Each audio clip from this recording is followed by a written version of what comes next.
What happens when somebody clicks on your video and then they leave? They don't watch the whole thing. They don't watch nearly the beginning of the video. Well, what tends to happen is YouTube takes that video and they stop promoting it. They're like, well, I tried. I put the video out there for some people I thought would like it, and people don't like it.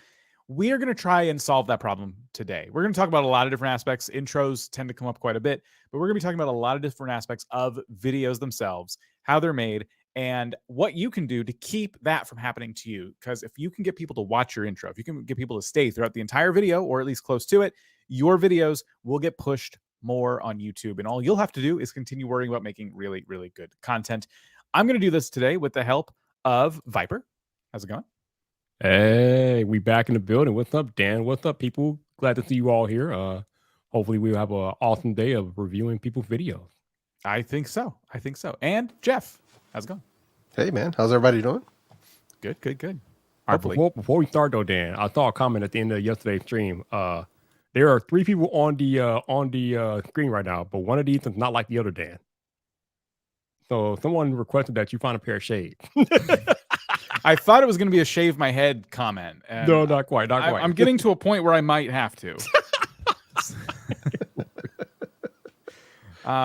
But that's okay. Glasses mean you can see everything that I see, and you don't need to see all the junk that I got in front of me right now. So if everyone's ready, we have a whole bunch of channels we've pre-selected, and then there's a form or two down below. If you are a gaming channel or a non-gaming channel, you'll fill out one of those forms, whichever one's the most relevant to you. And then in a little while, we're going to be randomly selecting channels. I said in a little while. In the second half of the live stream, we're going to randomly select channels. So if you were not picked leading into the stream today, you could still get picked in the random selection portion. So do be sure you're filling out the correct form down below. Just fill out one of those forms, make sure it's the correct one, and you could be picked next. So while you do that, I will pull up all these channels. Guys, let me know if it echoes again, like sometimes it does. And we are going to take a look at the first channel that managed to submit on our non-gaming form. And that channel is ENC Fishing. They do fishing, unboxing, and tips. And they said, how can I increase my retention and engagement? Which is exactly what we're here to help you do. So if we take a look at their videos, we can see they have a whole bunch of stuff they've done just in the last few weeks. And they're getting some pretty decent views. I wanted to look at the latest video. It's a few minutes long. It looks like it's just it looks like it's an unboxing video. I think there's like a combination of unboxings, fishing videos, things like that. So let's take a look at an unboxing and kind of see what the intro's like, see what we can see. Junior contender. Welcome back to ENC Fishing. Today we're going to take a quick look at a Shop Carl's order I placed during their Black Friday month sale. Go ahead and dive in. All right, so this is actually a couple of different orders, and I threw it all in one box just to make it easier with video. Start off, I grabbed a t-shirt that says "This Dad Kicks Bass." So that's about almost 30 seconds into the video. There's already a few things I'm seeing that could be improved. Let's start with Jeff. I'm just trying to get a feel for what's going on here. So sneak peek at insane giveaways. So is he showing off the prizes? Because I'm not sure exactly what's going on here. But in those first 30 seconds, I kind of, at least for me personally, I may have checked out because his energy level is really low. Maybe he's just a chill dude, but even I'm a chill dude. And, you know, I think maybe he just needs to kind of up the energy level a little bit, just a little bit. I completely agree. Viper, what about you? All right, a couple things here. I always tell you all that we don't need the branded intros and different things like that. But if you absolutely have to have a branded intro, that is the best branded intro I've ever seen during these live streams. Like, that was just amazing. So kudos to that branded intro. The other thing that's really getting me is the camera quality. I don't know if it's just me, but it seems like the footage is blurry. Is it me, you all, or am I the only one that's seeing this? Oh, it's a little bit, it's lacking in sharpness. And if we go to here, it looks like it does go to 1080. So if I bump it up for me, I would still say it's a little bit muddy. It's still off. Yeah. Yeah. Like it needs, it's not that it's out of focus. It looks like a phone camera, and because it's kind of so far away, and maybe it's the lighting too, it's not capturing the sharpest image. Yeah, it's not, I mean, it's not a bad image, but something about it, it's just a little blurry to me. So you might want to figure out things that you can do to get better lighting, or get a dedicated camera, or whatever you can do to make that situation improve. But other than that, I like the fact that he got right into the video. He started the unboxing right away, and yeah, I think Jeff has the point where you might want to up the energy level just a little bit. Like, again, you don't have to be all crazy like Viper, but you know, just a little bit more energy definitely would not hurt. So yeah, otherwise, Yeah, just like to get us excited about it, right? Yeah. Like, Yep. yeah. So whatever, you know, even like when you're just on a stream, whatever it is, you want to be at least like 105% of yourself. You know what I mean? Maybe you're not feeling good, whatever it might be, but and that can take time because they are a newer creator. So maybe because you know how we were when we first started, you know, yeah. it's like, you know, we were quiet, right? So it takes us a little bit of time to develop that voice, and that's totally fine. But that's something that I would definitely want them to work on is their on-camera presence. Yeah, I think on-camera presence, in terms of the image quality, I also think that it's just very flat, like everything about it. I think this could just come in time with, if you're looking to make incremental improvements, I would find a way to improve your lighting as such so that you are well lit, but maybe like the background has some other stuff going on, like maybe it's a little bit darker behind you, but you have like light elements on different things like the flag or the fishing poles. Just ways to make the whole room feel a little bit more dynamic, I guess. Because right now I'm just looking at a very like flat image in terms of lighting's the same everywhere. It's just kind of, you know, okay. But that's I would say that is a criticism that I wouldn't worry too much about in the short term. I think you'll be fine. I think you could still go far with the current setup that you have. My biggest concern was the audio. I think it was very much low quality. Like they were using the on-camera mic. You know, I think a lapel mic or something else is going to be needed here. I would make that, like, if you're going to do any production investments, personally, I feel like that's your next one. If you guys listen to this again, it just sounds so far away, and it's kind of hard to understand, in my opinion. Again, this is the Guggen Squad Junior Contender and Gizzard Shad. It's almost like the audio's been set up in such a way that maybe you were trying to reduce echo using post-processing, and I'm missing like syllables, full syllables when you like start speaking. You know, it's almost, maybe it's like it's too produced. Yeah, with not a great editing microphone. audio can do that. Yeah. Yeah, I completely agree. Investing $20 onto a Amazon lapel mic would make such a massive difference in the way that this is all coming across. Yeah. There's also a lot of moments where there's no talking.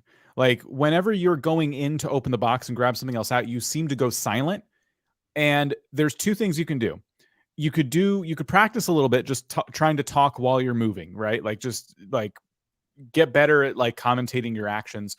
Or the better solution in my mind would probably be to have maybe a second shot set up. And now you have some B-roll hanging over the box, right? Like, so there's a camera hanging over the box. Now you got some B-roll that you can cut to. This will help you make really tight edits so that you can always be talking underneath it, but there's always something else moving on the screen. This again is just comes down to practice and changing up your editing techniques. But there should never be seconds where you're not speaking and nothing's happening. There's no music, there's no anything. It just kind of goes silent for a bit. So you've gone quiet, you're opening the box, and you are cutting. It's not like you're not cutting at all, but there's no talking. I feel like there's times where you let me as the viewer kind of zone out a little bit. And we want to help you avoid that. Yeah. It just takes time to develop that for sure. Because I used to do the same thing. So cutting also helps, being more brutal with your own cutting to where you think, oh, I got to leave that in. No, you don't. No, you don't. Every time you think you need to leave something in, if it's dead space, it's got to go, essentially. Yeah. So, yeah. But that's something that, like I said, it's going to take a little bit of time to work on. It looks like from what they said in the chat was that it was a new camera and their mic was having some issues, but they fixed it since. Cool. Oh, cool. Yeah. Cool. So then aside from that, I mean, aside from the actual audio quality itself, is just going to be working on yourself as far as avoiding dead space when possible, or editing out the dead space when you can. Yeah. Jeff, you mentioned this a little bit, but before we go to the next channel, I want to talk a little bit about titles and thumbnails. Now, the quality of your thumbnail, I'd say, is really, really nice. I think the contrast is really good, more so than we saw in the video itself. I think the way you're trying to like brand your thumbnails with this kind of background you have and just a little bit of text, and then you're just kind of doing one action, all of this is working for me. What isn't working for me is the disconnect between the title of the thumbnail and what you're actually doing in the video. What you're doing in the video is unboxing something from Carl's bait and tackle, but that's not really mentioned in the the thumbnail or the title too much. Like you can kind of glean that a little bit. Carl's Black Friday month 2022, but there's just all these disconnects. Maybe you can help me out here. It's hard to describe. The other thing I didn't love was the font. It's a little bit hard to read. Yeah. My issue is the fact that the logo is not needed in the thumbnail because it's literally the logo and then the logo is on the box. Right. It's like double logo here. Yeah, it's just not really needed. I think if anything, he could have pulled himself in a little bit closer to the thumbnail to make himself a little bit bigger, make the face a little bit easier to read, the expression, I mean. But I agree. And this feels like recording a video first, then coming up with the title and thumbnail afterwards. Yeah. This is what I'm feeling here. And that's fine. That's how most creators start out. But that's actually backwards. So one thing I would, hopefully they can start doing is start coming up with get the idea for the video of what you want to shoot. And before you turn on the camera, get your title ready, because that's going to lead into what the video is actually going to be about. So get that title ready. That way you can confirm it in the first 30 seconds and go on about that exact video. You're going to be confirming that click once people get in. Yeah. I think the word choice, why multiples, is a bit confusing. It doesn't really, multiples of what? Like it kind of leaves me with more questions than answers. And then something that we could try here is the snipping tool. Sean did this and I thought it was a good idea. Your thumbnail could actually be, let's see if it shows you guys when I finish this. Like this could be the cropping of your thumbnail. That's what I was talking about punching in. Yeah. Doesn't even need the text. I'd want your head a little bit higher in the shot here. Obviously I can't do that because I'm just playing with the snipping tool. We don't need this logo, but yeah, basically we're saying the whole thumbnail should be you in this box a little bit larger. I would say in this case, text was not needed, but an arrow is still great. Having you looking with the same expression you have with an arrow pointing the box, like all of that would be a more simplistic thumbnail. And because the title should be supporting the idea of an unboxing, you should be able to get away with not having this text on the screen, which isn't really descriptive anyway. So I would keep playing with titles and thumbnails as well, is the general advice. Yep, for sure. All right, so we'll move on to the next channel. This is going to be the first channel that's submitted on the gaming form, and they said to us, I'm mostly worried about the thumbnails and the editing, though the first video on this channel is pretty horrible. Don't watch that one. Fair enough. So newer creator here, they basically said not to watch their first video. They said they're worried about thumbnails and editing. I actually think for a newer channel, these thumbnails are pretty good. They're nice and clear. You only have a couple elements.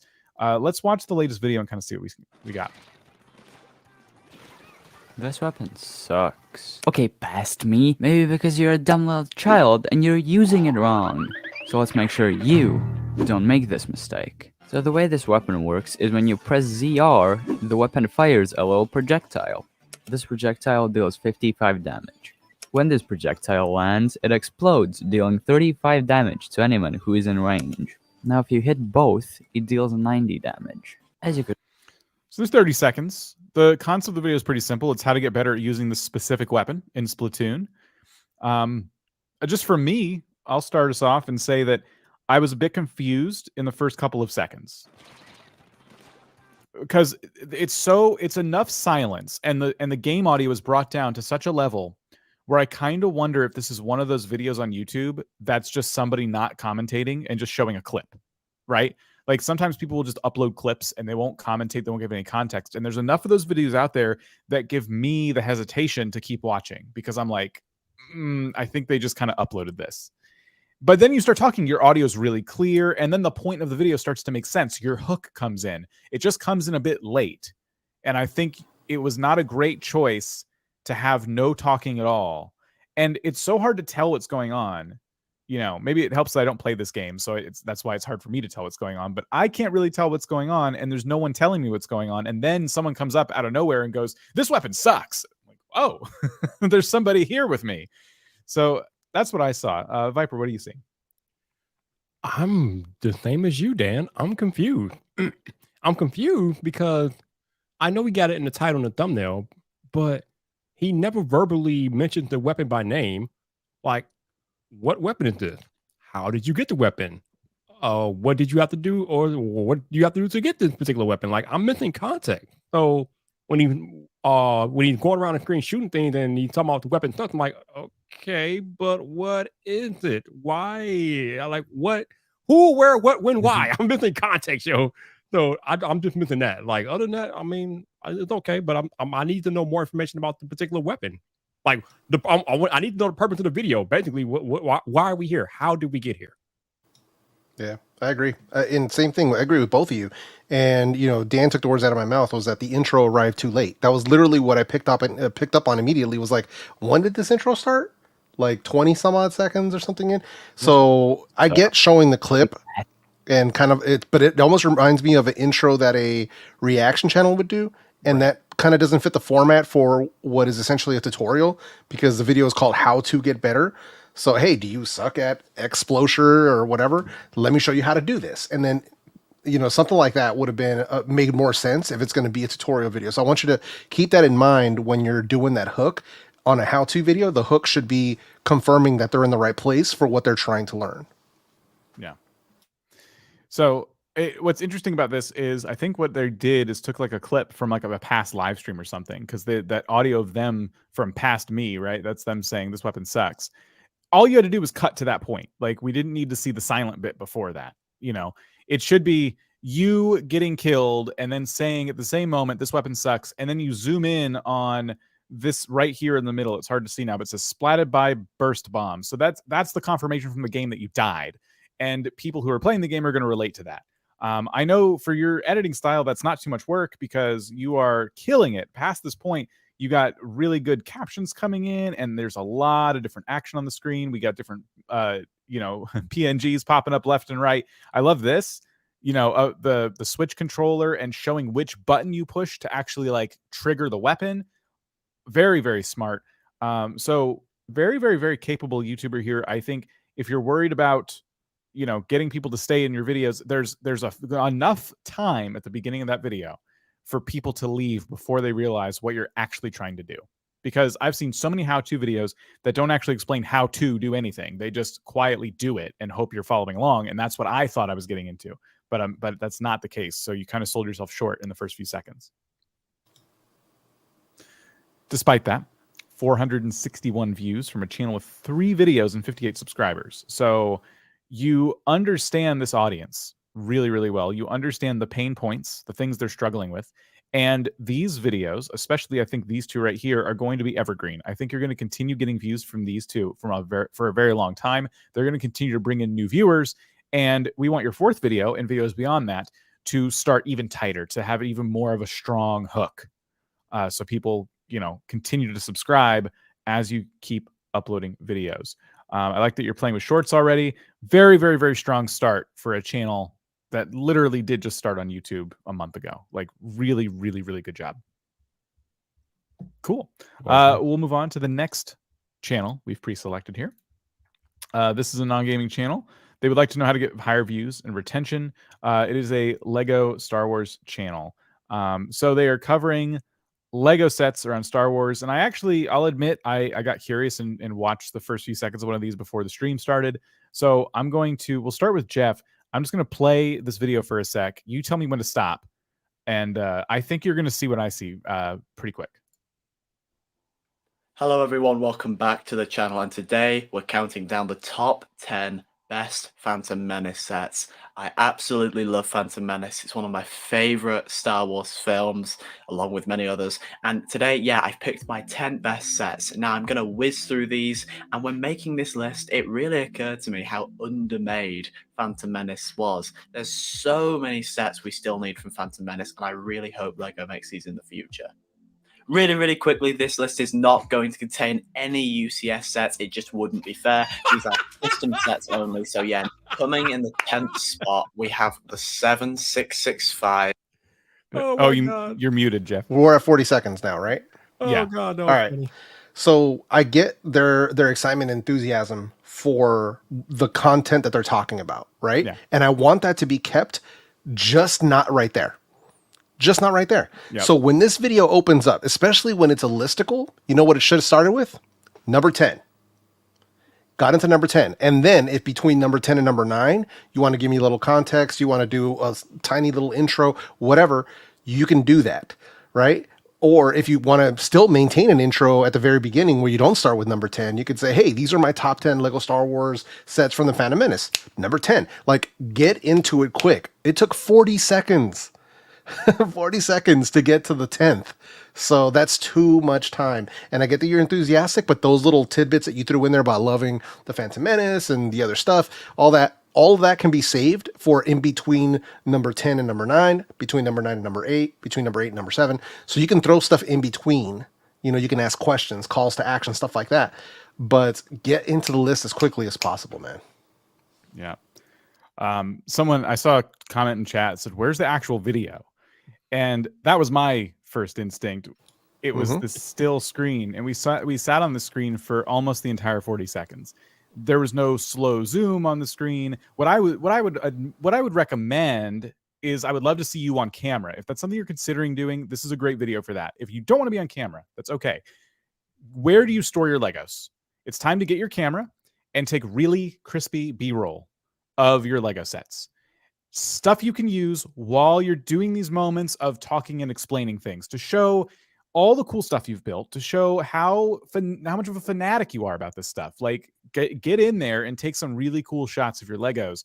Get some B-roll for yourself, because if you're not going to be on camera, this will not cut it. We cannot have what is your thumbnail, literally your thumbnail, for 40 seconds straight, and then only for the next shot to be another still image. And the entire video is still images. And it's okay, you're doing a top 10 list of things you don't physically have. I understand, but there's got to be more you can do to make this footage dynamic. It doesn't feel like a video. It feels like a PowerPoint presentation. Literally. Yeah. If you want us, go ahead. No, I'm gonna say I'm surprised Dan didn't comment on the thing I'm about to comment on here. But so here's the thing, you all. When people come to YouTube, right, and they watch a YouTube video, when they come to your video, they kind of expect you, the creator, to be the expert, the authority figure in what it is that you're talking about. It's really hard for me to feel like you're an authority figure when you have the watermark for the product that you're using down on the bottom right for the entire duration of the video. Mm-hmm.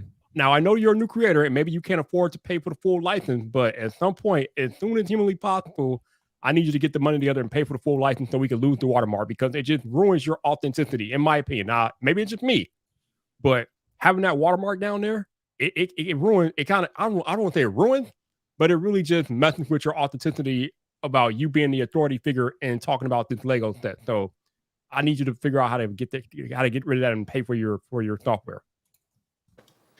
So, Jeff, this is a channel you want us to look at? Yeah, so this is one of our Max channel members here, 700 subs. But when you were talking about B-roll, right? Now, maybe, to be fair, not everybody's going to have the production ability that you get from brick to perfection. But just as an example of what we mean by product shots and things like that, this would be an excellent channel to take a look at for some of those ideas. So this dude's camera and quality is outstanding. Lighting is outstanding. So just throwing that out there. But just to get an idea of what that could look like, just to give you some ideas of what that could look like, I would definitely take a look at their channel. At least as an example of what high production value in the Lego space can look like. And at 700 subs at that. vidIQ Max is, of course, our group coaching program. So if you're interested in learning from creators like this one, learning from people like Jeff, one of our coaches, definitely check out the link below. Get yourself some vidIQ Max, and you'll have access to a private Discord server. You got creators in there with hundreds of thousands of subscribers. You got creators in there just starting, and it's a group of professionals who are looking at YouTube from a different lens. They're looking to take YouTube seriously. They're looking to take YouTube and make it their job one day. And vidIQ Max is helping them do that. So it's a good call out. And I had no idea a channel with only 5 videos could have production quality that looks like this. Look at their first video. And yeah, this is exactly what we're talking about with product shots. Like if you have a Lego build and you're looking for some B-roll, like this is what you should be doing. You should take your camera, you should get in there and take these beauty shots of different things you've done. I mean, look at this. Just really, really solid stuff. So there we go. That was Brick to Perfection. But originally we were looking at High Ground 66. Those are our pieces of advice for you on how to improve your retention, which I believe, yes, that is what you asked us. So video quality, just overall video quality. People see a still image for too long. They're going to get bored. They're going to click off. All right. Next up on our pre-selected list is Savage Games, their game dev / tutorial channel. And they are also asking about their video retention. Viper, I believe you picked this one. Is there a specific video you want us to look at? We can look at the latest video. That's fine. All right. If you want your game to work on a wide range of hardware, you need a settings menu. Lucky for you, I know just how to set one up, and it's not. Are these captions aren't turned on by YouTube? Or we? Okay. Sorry. Turn those off. This video, you will have a fully working settings menu complete with saving and loading. First things first, we'll need to make a folder and call it UI to hold our UI assets. Next, we will need to create a widget and call it Settings Menu UI. All right, we can stop then. All right, you all, I've talked about this before in the live stream, but I'll just bring it up again. When you're doing tutorial videos like this and you're using a certain piece of software, we cannot see what you're doing if you don't zoom in to the menus that you're using. Like, we're on desktop. I can't read that. I can't see that. I can barely see the cursor that's going back and forth as you choose the menu selection. So I'm gonna need you to zoom in or something, or if you could just, I don't know if there's a way for you like to do all this stuff or do it to where none of this stuff is on the screen, just to have the actual image there as you're making the changes, and you can make all these adjustments off camera. That might be the better move unless you're really trying to highlight stuff. But yeah, when you're going through menu screens, we need to see what you're doing, especially if you're trying to teach us how to do it. Because if I'm trying to watch this on my mobile phone, I'm not doing it. I'm not going to watch that on my mobile phone. I'm going to go to the next video. So again, when you're making content as a creator, you have to be mindful of the viewer experience. And as I tell you guys a lot on here, most people are watching YouTube on a mobile device, 5 inches, 6 inches, 7 inches, cell phone, tablets, screens that are just not that big. So you have to be mindful of their viewing experience trying to watch something like this. It is not going to work.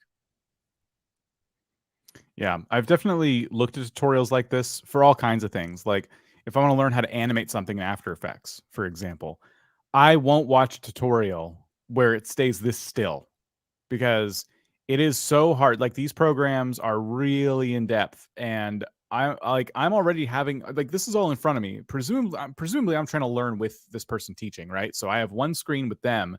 I have the screen in front of me where I'm trying to follow along. So I'm already having to look at this from a really zoomed out perspective. I need you to do me the favor of zooming in and pointing directly at what I'm trying to find. Because look at this. This is Unreal Engine. Like there is so much stuff here. You know, it's like make a new folder, and it took me a while to figure out where is this happening on the screen right now. Much less, like Viper said, like I can't read it. So yeah, that's the biggest thing. If you're supposed to be helping people with something, that's going to be the ticket to get people to click off of your video and find a different tutorial. Yeah, one thing I found that helps with tutorials is to think of it in the sense that you're teaching 5-year-olds how to do this, and make it as simple as possible, both visually and, in what you're saying, in your scripting, right? To make it as easy to understand. Because when I was trying to learn Final Cut, people were making videos assuming you already knew how to use Final Cut. So like, oh yeah, you just got to do this. You got to do this. You got to do this. I was like, whoa, whoa, whoa, whoa, whoa. Like you are going too fast. They weren't even showing you. They were just, okay. And then you do this. And then it was appearing on the screen. I'm like, you didn't even show me where on the menu you clicked to find that tool to make that happen. And I was literally writing all this out in their comment section. The creator had the nerve to get mad at me.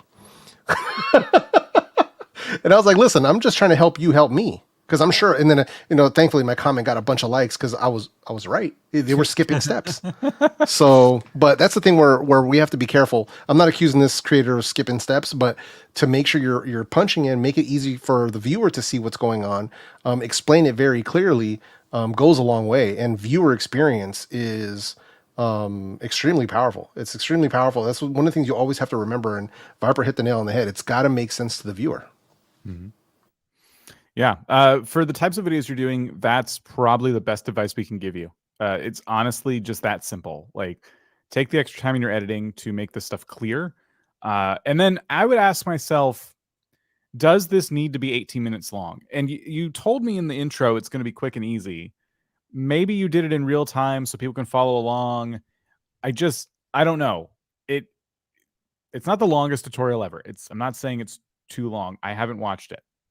But just make sure, like, if there's certain things you're doing that you could cut out chunks of time just to like keep the video shorter, like, it's okay. Like, there's been times where I follow a step in After Effects or something and they skip ahead, but I understand why they skipped ahead. I pause the video, I catch up to what they're doing, and because whatever they were doing was like a time lapse of them setting something up, for example, right? Like, okay, I'm going to set this animation using this thing I just taught you.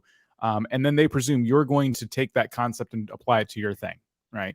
So there's going to be times where they just skip, and it shortens the tutorial in a way that makes it more bite-sized and it makes it easier to go back to in the future. But again, we're not accusing this creator of having that problem. I'm just seeing the timestamp here. I'm like, that does feel kind of long, but maybe it needs to be. I mean, we saw the finished product. We know that it looks like this at the end, this big options menu you get. So that's a lot of elements right there. That probably did take a long time to set up. And then let's talk about end screens for a minute since we are here anyway. And one thing you could be doing is throwing people to one specific video. What I want you to do is keep in mind what would the next video be that someone would need to watch after watching this one. Specifically, they wanted to set up an options menu. So what else might they need to set up? So how to create a main menu. That's a really good call out. So instead of having a playlist and this, throw to one thing and go, by the way, if you want to learn how to create another menu or the main menu or whatever, then you're going to want to watch this video next. If you are doing this in a series and you know what's coming next, you could throw to the future video and then just add the end screen later. So there's things you could do, but give people one choice. This is a lot of choices. They're only going to click one of these, if anything. So give people one choice. Now, I did see they commented. It does, and I did speed up. Others are in the 40-minute range. I cut as much as I could, just long. Gotcha. Okay, cool. Thank you for the super. And we do hope that we're being as helpful as possible. I think overall, it's looking at this channel or this video. This is still great. Like, you obviously know your stuff. It all comes back to, I can't see any of these things. Yeah. All right. Before we move on to the next one, let's tackle these super chats real quick, Dan. So first, we got a sticker. Yeah. Thank you, Camilla. Thank you for the $1.99. Appreciate you. Thank you for that. Next up, we got Lolo Rouge. I have a video I did based on a video from a big YouTuber. I am Ant.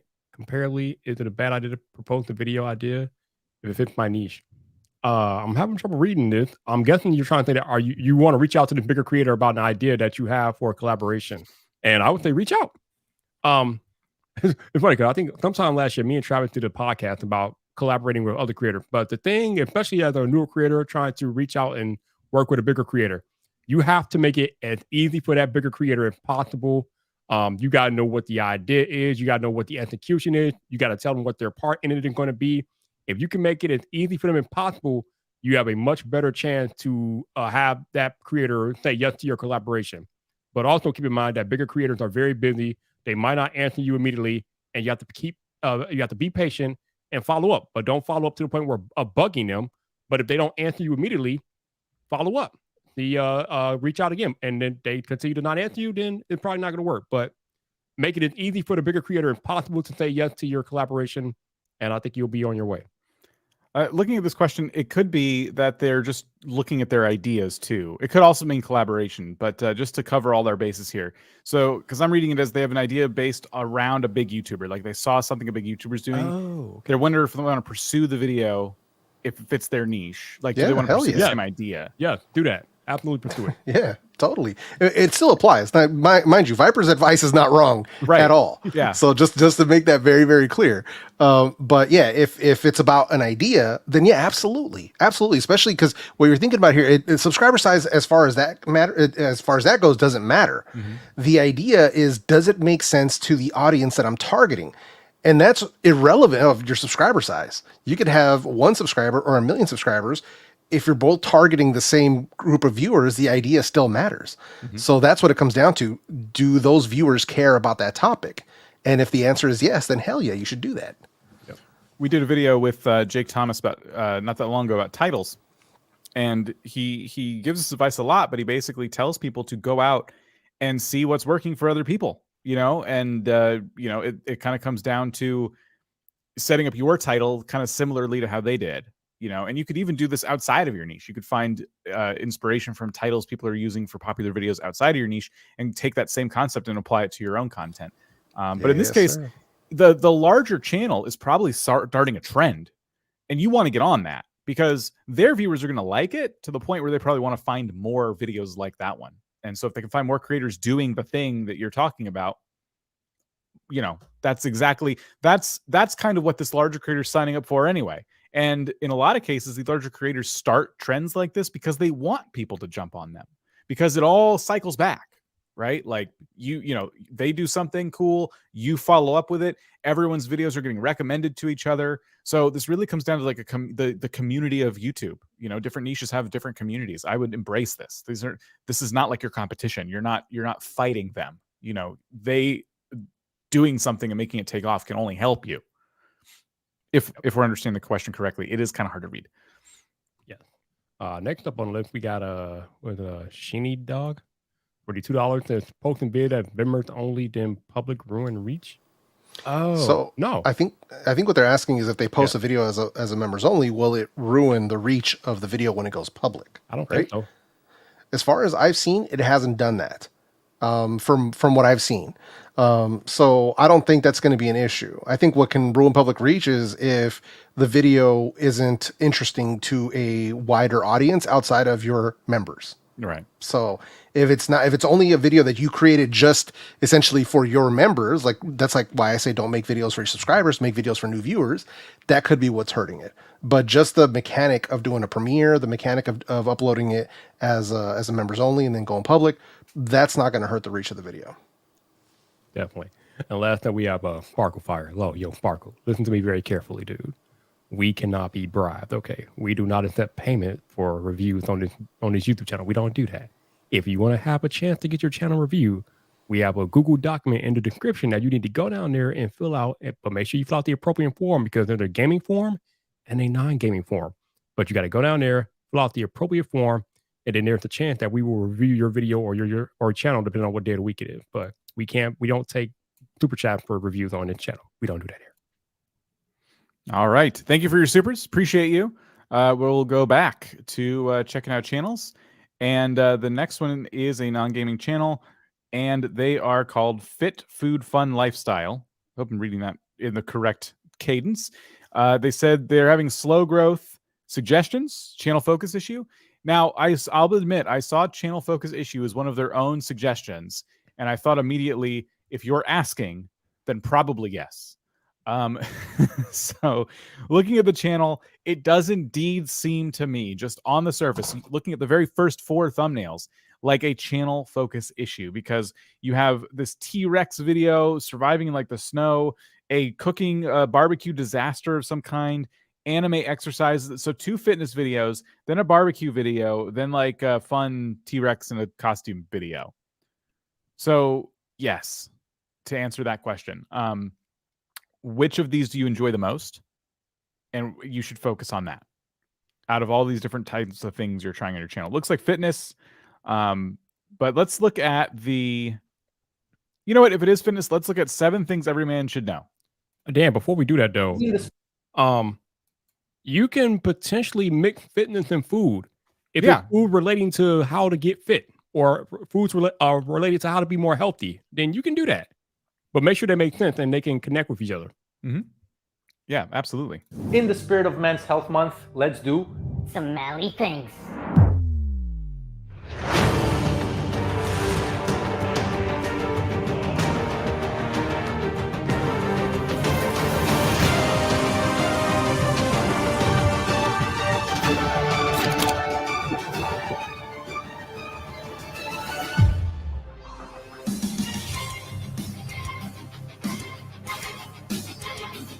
Okay. So 30 seconds in. Bruh, I'm gonna need you to get your channel focus in order because there's no way you should have less than 1,000 subscribers after what I just saw. That was like cinematic brilliance, my dude. Man, I need you to get that channel focus locked down because there's no that content is amazing. The edits, the music, the suspense. I'm like, damn, okay. That is what I'm talking about. Good job, man. Good job. Just get that channel focus in order, and you will be chef kiss. Yeah. We have no comment, I think, on production quality. I don't know about you, Jeff. Jeff's very critical, so maybe I'm wrong. I hate it. No, I'm just kidding. I'm just kidding. I knew it. No, I like the montage. I mean, the editing is on point. So I don't know if they're doing that themselves or if they hired a pro. Very, very good. The only thing that kind of concerns me, although that's cool to see, is how long is it going to take for us to get into the actual content of the video? That's my only concern. Yes. That's cool. I mean, that is keeping me watching because it is dynamic. So I will give them credit for that. But it just kind of makes you wonder. But I also agree with Viper, is getting that channel focused down, really coming up with that game plan of what your next 10, 20 videos are going to be, and getting after that one particular viewer. I think that's going to take you a long way because from what we've seen just so far, at least is that in this, production value is good. So we don't have to really worry about that. So it's more going to be about focusing and strategy. Yeah. I thought this was a video about fitness, purely about fitness. It's called 7 Things Every Man Should Know. And the thumbnail just kind of seemed like a fitness kind of themed thumbnail. And it says 5, how to fix things. So now that I've watched this intro, I kind of understand it's a listicle just about a lot of different things. And fitness is definitely one of those things. But the other thing that's kind of confusing me is you're pitching this almost as like a how-to video. 7 things every man should know, but we're 30 seconds into a 4-minute video and nothing so far to me has indicated that you're going to teach me something. Like, what should I know? Like grilling, I guess, and lifting things and like, okay, but like, what about it? Like, what about grilling? What about lifting? Things like that. So I'm kind of wondering, like Jeff said, when do we get into the content? I'm kind of wondering where does the montage end? So I'm going to keep playing it just for a little bit. I'll lower it though. So a lot of still working out, doing romantic stuff. It looks like is this the whole video?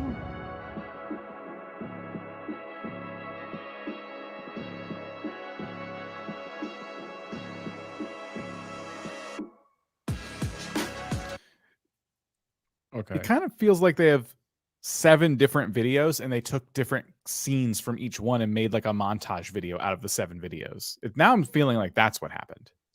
Possibly.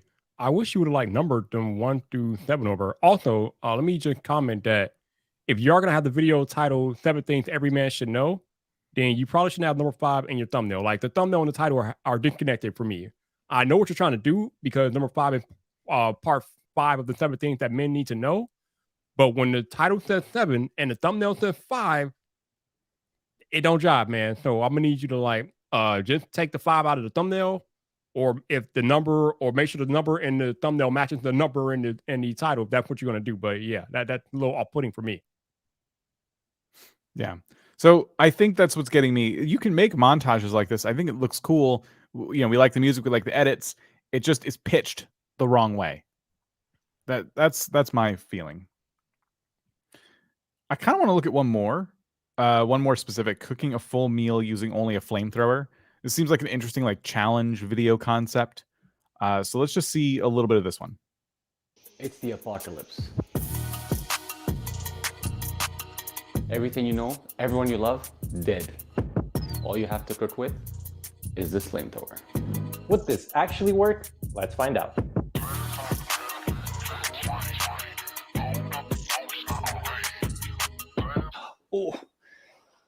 I shouldn't have done that.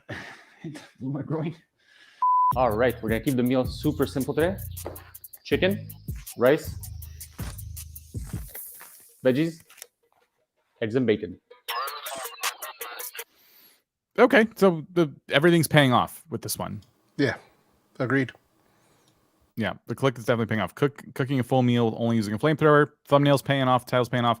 And yeah, everything about this is exactly what I would expect from a video with this pitch. So yeah, came out a month ago. 123 views.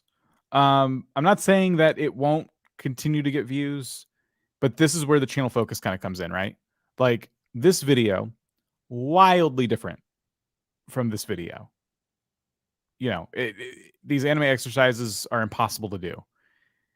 It's disconnected. But now that I've seen the hosts of the channel and kind of their vibe, I get how these things connect, but I have to be in their orbit. Do you guys agree with that? Or do you feel like I'm being too forgiving there? I feel like it makes sense when these guys do it. Yeah, but like you said, but Dan, I have to know them. Right. First. If you're not a regular viewer to the channel, you don't know that. And that's Right. where their problem is, because everything is disjointed and not connected. So like we keep saying, he has to lock down that channel focus so new viewers can understand what's going on when they land on this channel. Yeah. So I think continuing to experiment with different pitches for your videos and just keeping those first-time viewers in mind. Because I feel like once you get people in your orbit, they're going to be there to stay. I mean, you are consistently getting over 100 views per video. So I think it's already happened. I think you have about 100 people who enjoy your content enough to keep watching it. I think you can get thousands of people. I think you have that potential. It's just, we need to make some content that's going to get them into the door first. And that's kind of where, you know, your creativity needs to kind of come in. All right. We'll move on to the next one then. This is going to be Two Chicks Crafting. It's a crafting DIY channel. How can we improve retention rate? People usually only stay for about 2 minutes at most. And when we're looking at the videos here, about 8 minutes, 3 minutes, 2 minutes would be pretty good for a 3-minute video. I'm going to assume it's probably on the longer ones you mean. We got a 9-minute video here. So let's take a look at the latest one. It's 8 minutes long. How to make a wine glass fancy. We're going to transform this simple looking wine glass into something that's beautiful and aesthetically pleasing. We're going to cut out 2 rows from this to wrap it around the wine glass. And as we're cutting, I'm just leaving some extra space for the hot glue. Try and cut it as close as possible to the bling bead so that you don't see too much of these little stragglers. So it fits. So now we're going to make some dinglies to make. So that's 30 seconds. Yep, we got it. So here's the thing for these creators. At the very beginning of this video, we should have saw what we see in your thumbnail. I need to see the finished product, because if I see the finished product and I like what I see, then I'm more inclined to stick around and see how you got to that finished product. When you just start off the video by just doing the thing, I don't know what the payoff is going to be. Is the payoff worth it for me as a viewer? And if I don't know if the payoff is going to be worth it, it's kind of hard. Now, obviously, it's in the thumbnail, but I think you would have been better served putting it in the video as well to let us know what the payoff was going to be, only for like maybe 2 or 3 seconds, and then just go about the video. But I need to see the payoff. Like, there should have been like a cutaway to the payoff and then start the video. Yeah, there was that for me. And then what kind of got me, I appreciated that the video started right away. We say that all the time, right? Like, you should start your videos without doing any fancy intros and things like that. Just get straight into the content. I think they did that. I think what's getting me is the execution, because it's a tutorial about making a wine glass fancy. And it kind of feels like you get ahead of yourself very, very quickly. So I'll tell you what I mean. We'll watch the beginning again real quick. Wine glass into something that's beautiful and aesthetically pleasing. We're going to cut out 2 rows from this to wrap it. So you kind of just start right away with like, we're going to cut out 2 rows from this to wrap it around. And the cutting begins really fast. And I kind of feel like the steps involved in collecting these materials, that hasn't been presented to me. It just kind of feels like you're getting ahead of it. This is an 8-minute video and you're already on to like step 5. It kind of feels like I need to know everything I need first. You know, I think you should lay that out. I think it should be like, so here's what we're going to need to do this. Boom, boom, boom, boom, boom, boom, boom, boom, boom. You know, the first thing you want to do is you want to cut out a couple strips of this. That's because we need to wrap it around the glass. I think you just start cutting as you're talking about that. You could show it wrapping around the glass later. You know, it's just, it feels unscripted and it feels rushed in just the first 30 seconds. If I'm to be like really critical about, you know, and really nitpicky about it. Jeff, did you have any thoughts? Not really. I mean, you guys really kind of covered everything there. So, if anything, I'd be more interested in seeing what they're doing on the outro because we haven't touched on that yet on any of these videos. So let's get to 7:36. Let's jump ahead if it'll let me. Uh-oh, I broke it. I broke it. That happens. I've had the F5 YouTube multiple times over the past few weeks. So Okay, let's see. Oh, there's a cat. Okay, well now you have my attention. Fancy, girly wine glass. And if you want to learn how to create a beautiful organization board, go ahead and watch this video right here so you can create something beautiful. Inspiration can always be found everywhere, and hopefully you'll stick around and like and subscribe so you can get some more from my mom and I. So, Jeff, they're letting their cat absolutely destroy these headphones. How do you feel about that? that's all right, man. Cats are going to cat. You know what I mean? That's what they're going to do. So that's totally fine. I think if anything, I like the fact that they did call out to another video. The energy levels seemed a little bit on the low side at this point in the video. I think if anything, it should have just been the call out to the other video. And then that's pretty much it. Because asking for like and subscribe at the very end, by then people have already left. Mm-hmm. Like it's just kind of wasting your breath at that point. So let's just stick to one call to action, right? If you're going to do any calls to action in a video, it should be to get people to watch more videos, right? Not so much subscribing, not so much liking, whatever that, you know, any of that. If you're going to do one, let it be for people to watch more videos. Tell them where to go watch. Give them no other options. Just the one end screen element, the video that you're trying to send them to. That's it. That's it. Don't need anything else. Don't need anything extra. Say that and cut the video.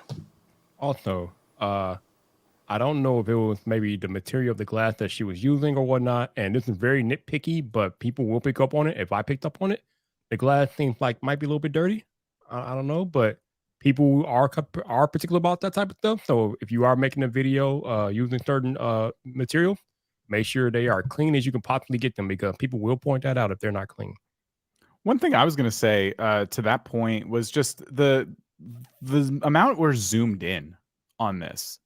It feels a little bit intense for me. Like my face is like right in the project, and I kind of feel like a second camera angle would have been great. Maybe like I see their avatar is them, so they're not like afraid to be on camera. So I kind of wonder if you can invest in a second camera or another phone or something, so we can get a front shot of you putting this together, and then use this angle as the B-roll. Use this angle secondary, because this is a really long time to be staring at the same kind of angle of footage, and it's always zoomed in. We're always super close to your hands and what you're doing. And I don't know about you guys, but I felt a little bit like uncomfortable by it. Like it was like a lot of little tiny details to look at that I didn't need. It would have been nice to sometimes zoom out and get more of perspective for the space and everything that you're using. I think a second camera angle definitely wouldn't hurt, but I wasn't too bothered about this just because of what I tell people all the time. People are watching most of these videos on a mobile device, so you want to make it as viewable and visible for them as possible. So me personally, I wasn't too bothered about it close up, about the zoomed in nature of it, but I definitely agree with you that a second camera angle could have been employed. Yeah, it just felt like, to me, just for 8 minutes straight, being this close to the action, I wouldn't mind a couple of pattern interrupts there. But again, we're nitpicking. Overall, you are definitely following a lot of the practices we would tell people to follow. You did call out to a specific video in your outro. You did get right into the content. You didn't use a branded intro. Your titles are nice and simple. Your thumbnail is simple. I think it's going to be refining from here. Like just continue refining your production value, continue refining your titles and thumbnails to make them even more appealing, and continue practicing. And more kittens destroying the work you're doing is always good by me. You can never go wrong with kidding. Never go Right. wrong. All right, so we have more channels. Let's get to some super chats again. Thank you so much for your super chats. We appreciate you supporting all the free content we make here all the time. So for the past 3 videos, I've been applying making titles and thumbnails first. This worked well, but now I can't make long form videos because I only get ideas, which are great for shorts. Should I stick to shorts? You should stick to what's working on your channel. I mean, your analytics will tell you all of that. Your audience will tell you what's working and what's not. So I would say look at your analytics and see what they're telling you. It's kind of interesting that you're having trouble thinking ahead of time about titles and thumbnails for long form videos. You wouldn't need thumbnails for shorts. So that's one thing. Yeah, I don't understand how coming up with the titles and thumbnails first has affected your ability to come up with video ideas. That to me just boggles my mind completely. Like, I don't understand that. So here's the thing. What I would do is, I hope we're not putting the cart in front of the horse. Maybe you misunderstood us. I still want you to come up with your video ideas first. Right. What I'm telling you is, before, when you have an idea and you just decide to turn on a camera, hold off on turning on the camera and come up with your title and thumbnail. So that's the thing. So I'm not sure how one affects the other here. I'm really confused by that. I am too. I think it is easier to come up with concepts for shorts before you record them, titles and things like that. Shorts in general are shorter, so there's not as much scripting to do, things like that. But I mean, we put this to practice all the time. And a lot of times, like, I'll tell you, our process right now for making videos is literally people on our team get together and we just start talking about video ideas. We'll do it in a meeting, or we'll do it asynchronously. Like, we have a sheet and people are adding ideas to it. And not a single frame of footage has been shot yet. No one's pitching titles and thumbnails with these ideas. They just kind of throw ideas at the wall. And if myself or Rob decide we're going to record these ideas, then we start to think, well, what's the title and the thumbnail going to look like? Before we start writing a script, or before our producer writes a script, we're always doing our research. Okay, we want to make a video. We know we want to make it about this. Let's look and see if anyone else has done a video about this. If so, let's find the best ones and then their best titles and thumbnails, and let's iterate off of those. That's the process.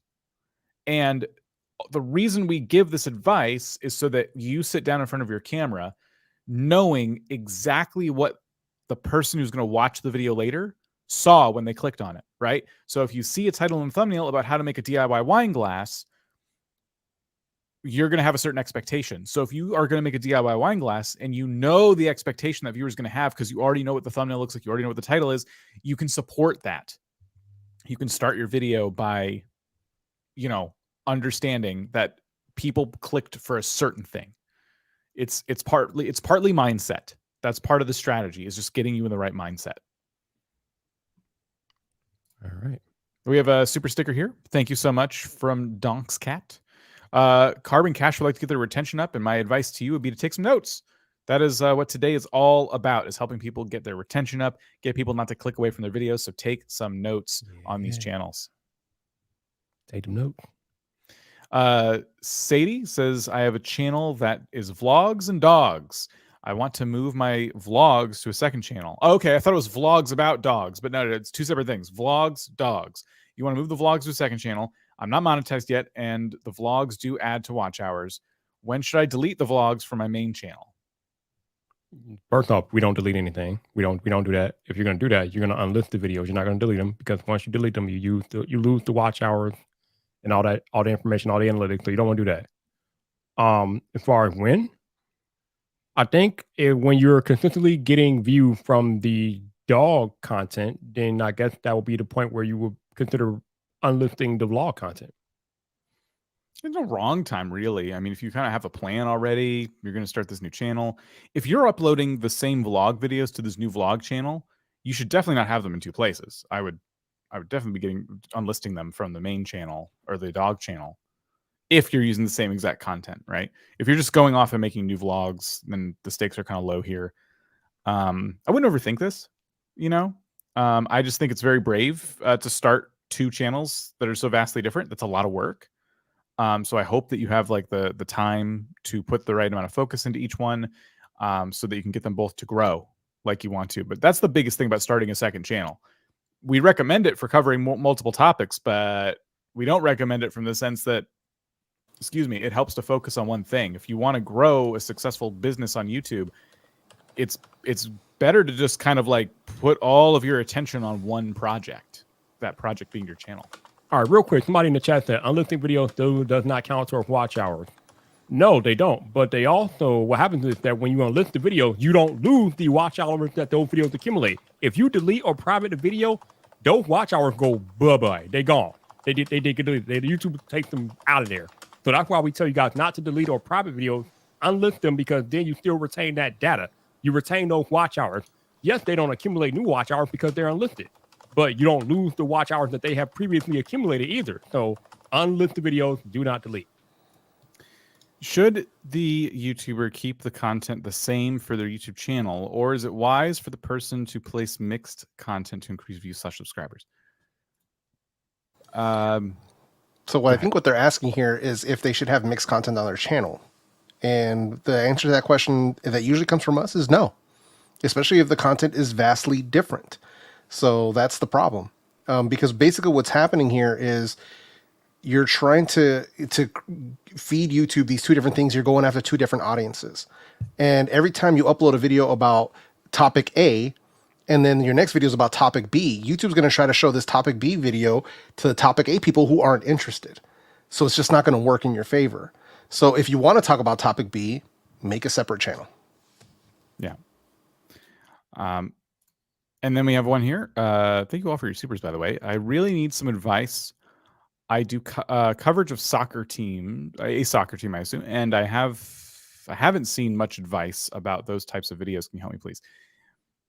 Yeah. So yeah, if you do coverage of a soccer team, then I would cover every single bit of inch of information about that soccer team. Now, I'm into American football, as you all will call it, and my team is the Chicago Bears, and I watched the creator, and he literally covers every bit of nuance about the Chicago Bears, whether it relates to their roster or things that they're doing in the off season and things that are happening in season. So it's not just about covering things in season. You want to cover things that are happening off season. You can cover roster moves. You can talk about how much money that they have to spend on a particular player, this, that, and the other. Cover every aspect of that team. And I think that will take you a lot of places. I wouldn't use content from the games as much as you possibly can avoid it. Like, you might need some supporting B-roll every so often, but a lot of these sports organizations love to copyright claim anything you use that is theirs. Oh yeah. You know, and you're just going to be in like copyright claim whack-a-mole heck. So that's my advice. If you can avoid using footage from games and have you on camera and, you know, all that's like, that's the best. Like, we've seen a lot of channels who cover sports teams, but all they really do is just take footage they like and put it on YouTube, and then they wonder why they're not monetized and things like that. So as long as you're not doing that and you can avoid that practice, I think you'll be pretty successful. Take Viper's advice to heart, and then what I've said here, and hopefully with those two things that you're doing, you should have a pretty successful channel. Indeed. I went viral from a Lady D cosplay that I uploaded. Even though I was doing games, my views are low with 2.5K of subs. How do I fix this? So they did a cosplay video. It went viral, but they cover games typically. What next? I mean, I guess it really depends on what type of games you're covering, because we all know who Lady D is. If y'all are not familiar, Lady D is one of the big bads from the new Resident, well, not new anymore, but Resident Evil game that came out a year or two ago. Resident Evil Village, the name of the game. So are you doing content about horror movie games, or are you doing a variety content about games? So I guess it really just depends on what type of gaming content that you're doing, because I don't think that the going viral from that cosplay, I mean, yeah, I know that's a little bit different, but it still came from a game. So right, it really depends on what type of games that you're covering. I think that's really what the question is. Yeah, it kind of you're basically asking the question, should you become a cosplay channel, or are you able to continue doing gameplay even if you're getting viewers in from this viral cosplay video? I think, like Viper said, if you're playing Resident Evil, if you're playing these types of games, then I would say that's similar enough. Like, you're obviously catering to fans of people who like the IP. So that should be enough to kind of keep everything okay, right? Like, people will watch that and then they'll get recommended Resident Evil content. Maybe they don't watch it because it's not a cosplay video, but maybe some of them do. That seems similar enough to me. But yeah, my question back to you is, do you have more ideas around cosplay videos? Do you want to make that pivot? And if the answer is no, then the answer is clear. Then you got to just stick to the gameplay. You need to go in and decide, okay, like, what's my channel focus now? How am I going to continue? And if it bothers you because maybe you're getting a lot of videos and no one's watching the other content and it's frustrating to you, you could unlist the content, which is going to hurt. You're going to lose all those views and, you're going to lose a lot there. Or you could start a separate channel, just a relaunch your gaming channel with what you've learned from your first one. And, that's another way to do it. But we see it all the time where people will cover something interesting that doesn't have a lot to do with what they normally do on YouTube. And now they're asking themselves, crap, do I need to pivot my channel now? Because this did really well, but it was a one-off. It was not supposed to, take off like it did. All right, Dan, let's get back to the review. We can cover the rest of the super chats later. Thank you for your super chats. We will come back. Let's take a look now. I think, Jeff, you picked this one. It is Mike Jenic Cycling. Hopefully I'm saying your name right. They said, I seem to have plateaued. Any advice? We already have the channel here. I'm like, who? So do you want to watch the latest one? Yeah, we could do that for sure. All right. Good morning and welcome to another video from Girona. Today doing a ride I've never done before, the San Hilary loop. We just left the city. Unfortunately, to start this ride we had to go through the new half of the city, which is insanely complex. Okay, I think this is the climb. It says in the description it starts with a short 10% like ramp, and we just did that. So yeah, now it should be about 5 to 7% all the way. A couple of downhill sections. 30 seconds. Yeah, I got a couple of problems here. Problem number one, and most audible and evident, is the audio. I don't know what was going on. It sounds like your microphone might have got hit by some wind as you were moving. So you're gonna need to figure out how to either get like a dead cat for your microphone or get a microphone that's less wind more wind repellent or wind resistant or something like that. But yeah, your audio was like going in and out, it's going in different phases. I'm like, yeah, he's definitely getting impacted by some wind on his ride. The other issue I had was that we were just looking at you riding with this one pretty much, I can't say it was a static picture, but it was just one basic angle of you riding over the shoulder. I could have used some B-roll, like I mean, maybe you could have had some different pictures of the environment that you were in or something like that, but just some different angles of you or of something else besides you at that one static angle would have been a lot more engaging than what this currently was. But your number one thing is definitely that audio, man. You got to fix that audio quick. I'm not an expert in cycling channels for sure, but I would be looking at what other channels in the space are doing and trying to take some tips from them as well. I'm kind of, because I'm left with like, well, why would I watch this video vibes? But at the same time, I know it's not for me. Like I wouldn't normally watch cycling content. What do you think, Jeff?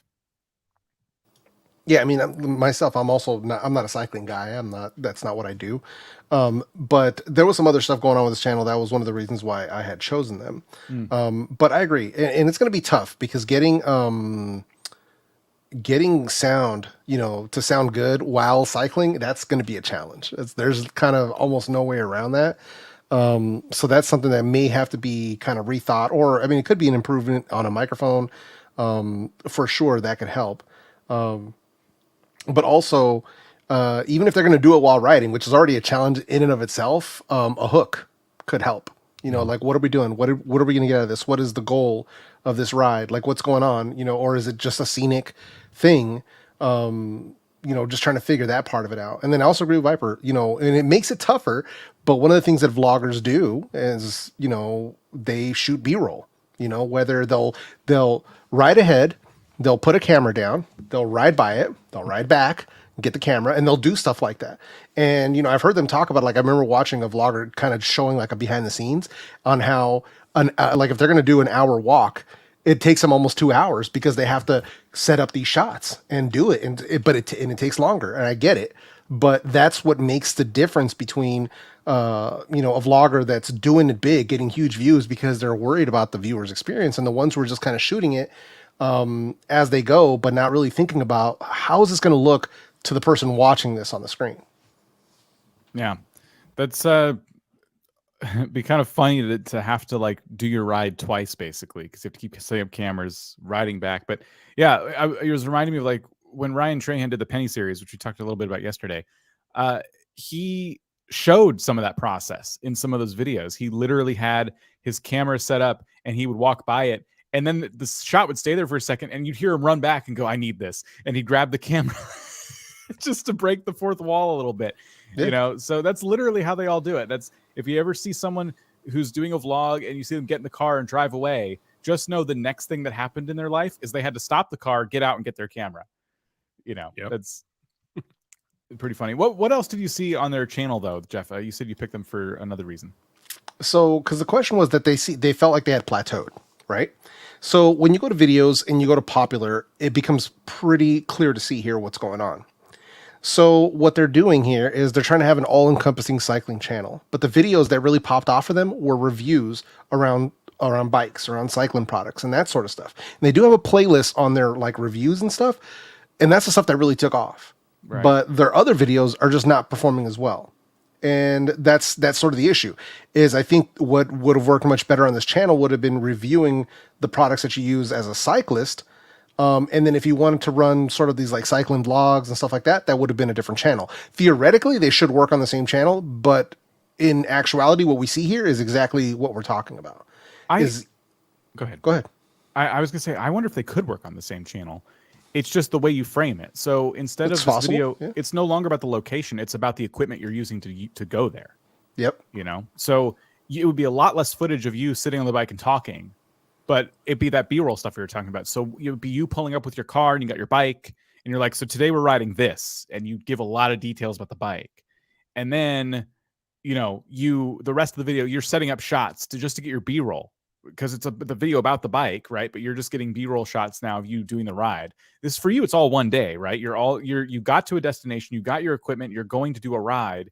So now instead of talking and vlogging during the ride, it's a way different way of shooting the video, and it frames the video in a different way. Like, to me, when I see this, that's what popped into my head. I'm like, you can still ride the bike in a video. It's just that your viewers are more interested in the equipment itself, not so much what you've got going on. Could be good for live streams though.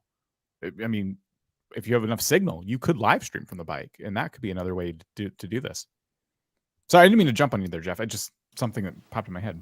No, it's fine. I mean, if they could reframe it in that way to sort of go after both audiences, then it can work in that sense. But that would take a reframing of how they approach these videos. You know what I mean? What the angle on these videos is. So, but yeah, just some food for thought.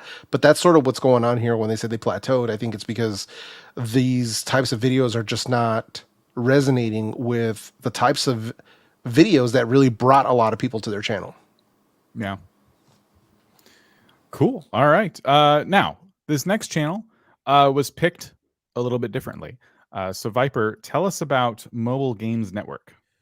Yeah, so a lot like the channel that I had on here yesterday, Mobile Games Network participated in our thumbnail contest on Twitter 2 weeks ago, and there was a tie. The way I had it set up was I had you guys submit your thumbnails on Twitter, and whoever you voted as far as how many times you liked their thumbnail, they were the winner.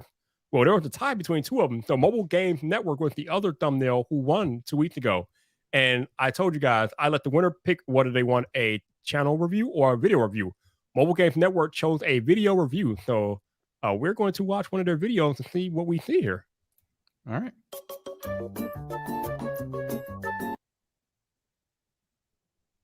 There's no face reveal. Hi, idiot sniper here. So you may be wondering to yourself something along the lines of, what the f is this? Well, for a while I've been in a bit of a dilemma because I always wanted to record with face cam, but I also didn't really want to do a face reveal, so Wait, that video was unlisted. Did you notice that? No. I saw it and I backed out immediately, and it's gone now. They've unlisted that video, but I had the page loaded from earlier. So out of respect for them, I clicked out of it. I'm glad they unlisted it. Let's watch one that's not unlisted. Yeah, sorry about that. I didn't mean to continue to have that video we're gonna promoted. pretend like that one didn't happen, because that one should not have happened. We're gonna pretend like that didn't happen. Yeah. For what it's worth, I thought it was funny. There are 100 different levels of gaming. On level 1 there's console and PC gaming, both are pretty great. On levels from 2 to 4 there's anything in between. On levels from 5 to 99 there's just a huge pile of shit.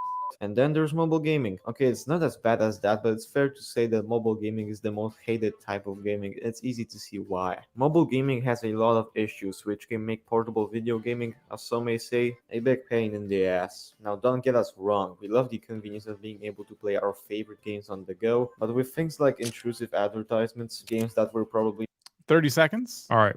I'm going to tell you something that's going to help your channel mentally moving forward. And I want you to pay attention to me. Very careful, Mobile Gaming Network. You got to lose to profanity, my dude. YouTube literally just changed their rules as it relates to profanity. They're not tolerating any of it. And they're especially not tolerating profanity in the first 30 seconds of your video. Let me repeat that for all of you all watching and listening to this live stream.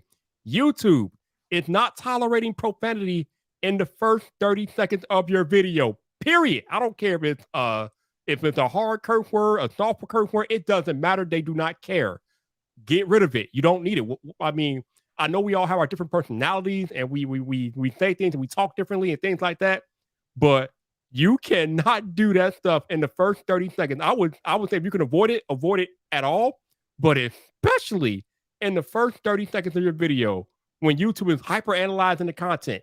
You cannot have profanity in there. Even bleeping it out. I wouldn't even take the chance of bleeping it out. It doesn't matter.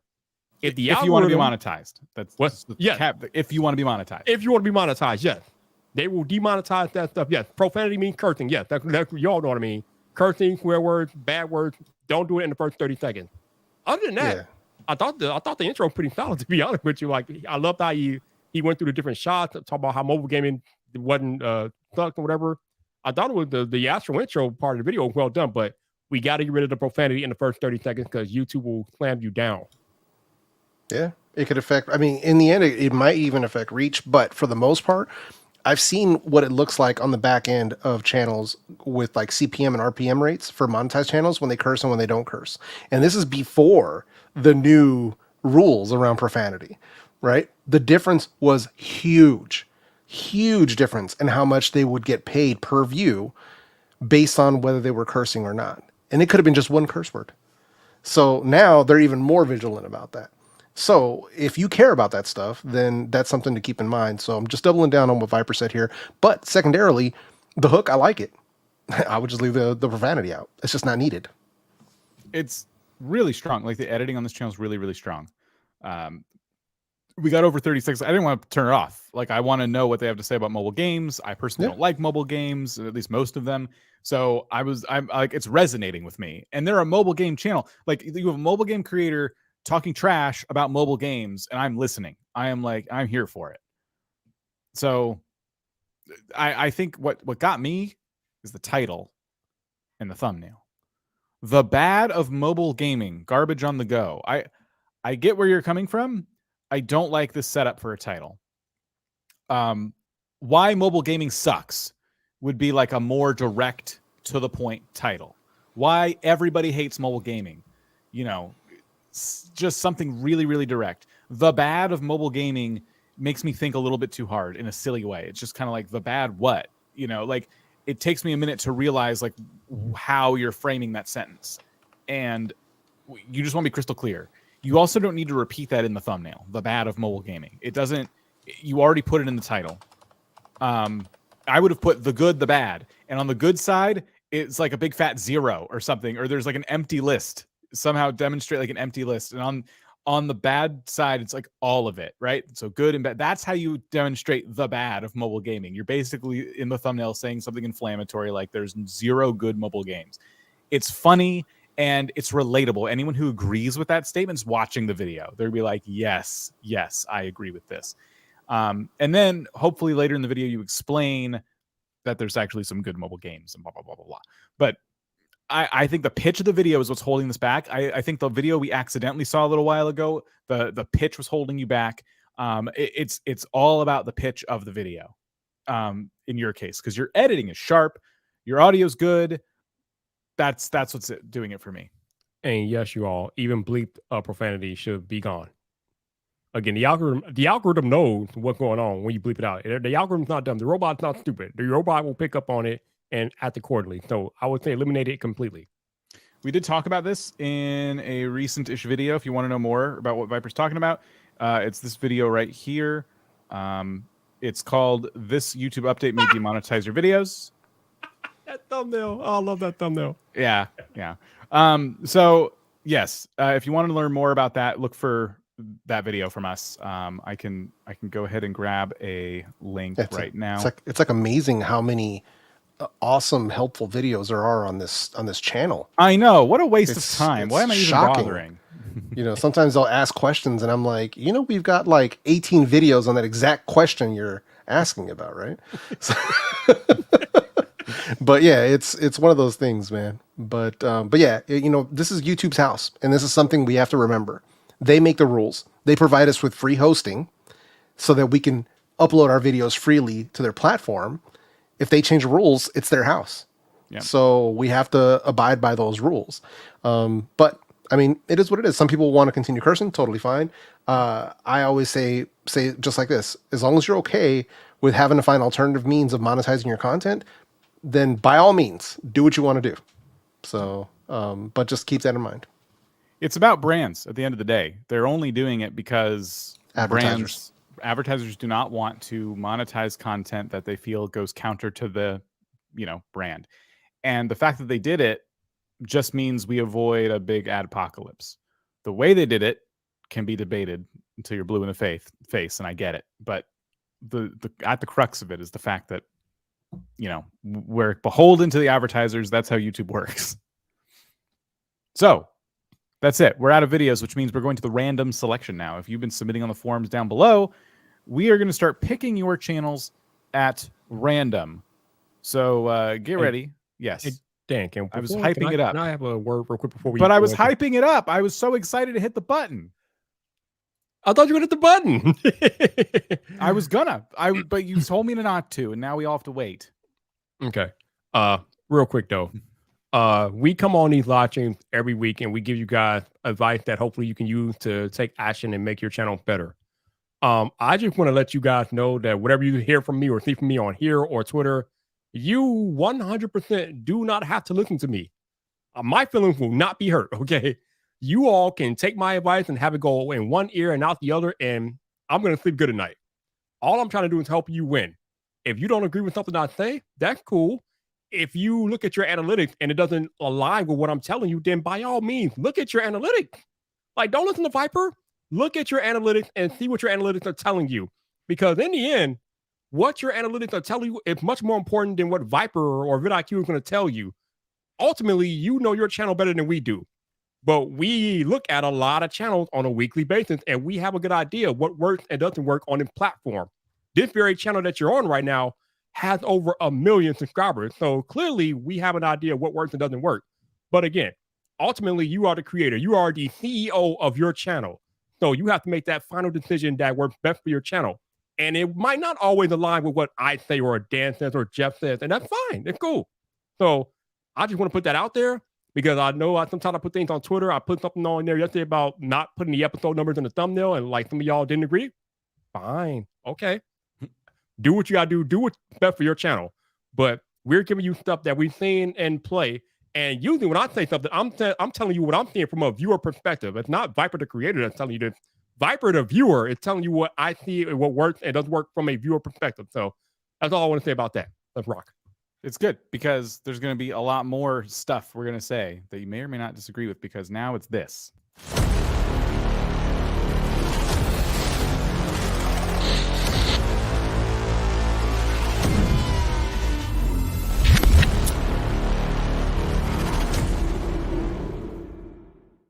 It's the claw. Clobbert. Clobbert the claw. It's hungry again. We just fed it yesterday. Doesn't matter. The claw is always hungry for some channels. We got through a lot of channels already today, so it's probably going to continue to starve a little bit. But that's okay. You know what? That's all right. Budgets have been cut for the claw, is what it is. We're going to pick a gaming channel now, and we have over 400 responses on that form. Yeah, about the same on this one too. So we're going to bump this up to like 475. And we're going to pick out number 312 on the gaming form. It's going to be find odd one out. I guess they've dropped in views according to their comment. Let's take a look and see what they mean. All right. Okay, find the odd one out. So basically, I can already tell what this content is based on just the thumbnails alone, but let's watch a little bit and see how it's presented.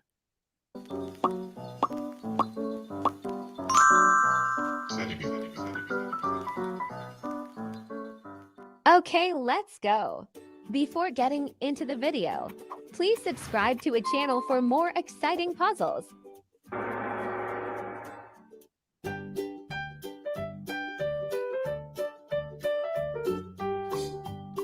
So that's 23 seconds in, and took about that long to get to the actual game. Viper, you look like you have some opinions. Your face has opinions on it.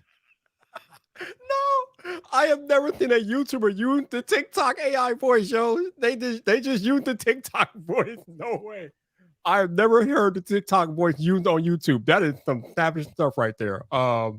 That's an interesting choice. I mean, if you're going to use an AI voice, the TikTok one into one of you, because that one's legit. But still, pretty iconic. I don't think I've ever heard it on YouTube until today. So that's interesting. Wow.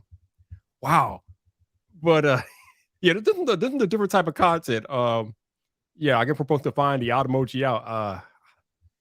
My only question is this really? I don't know. Oh man, how can I say this? I found it, by the way. What's that? I found it. Good job. Good job.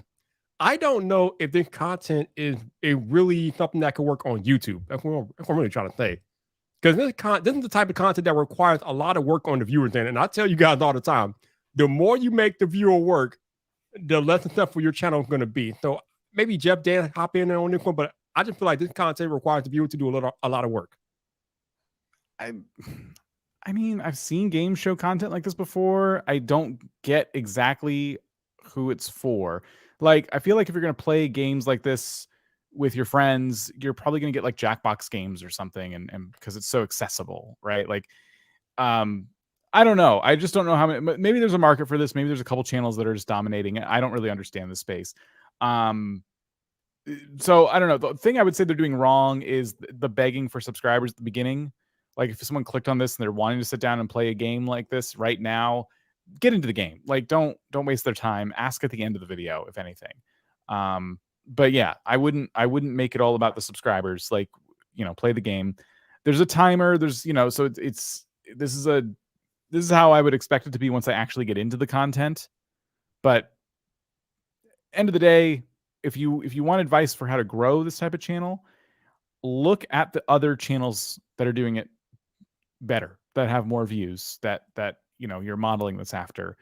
What are they doing differently? How can you improve? And how can you take what they've done and like iterate off of it?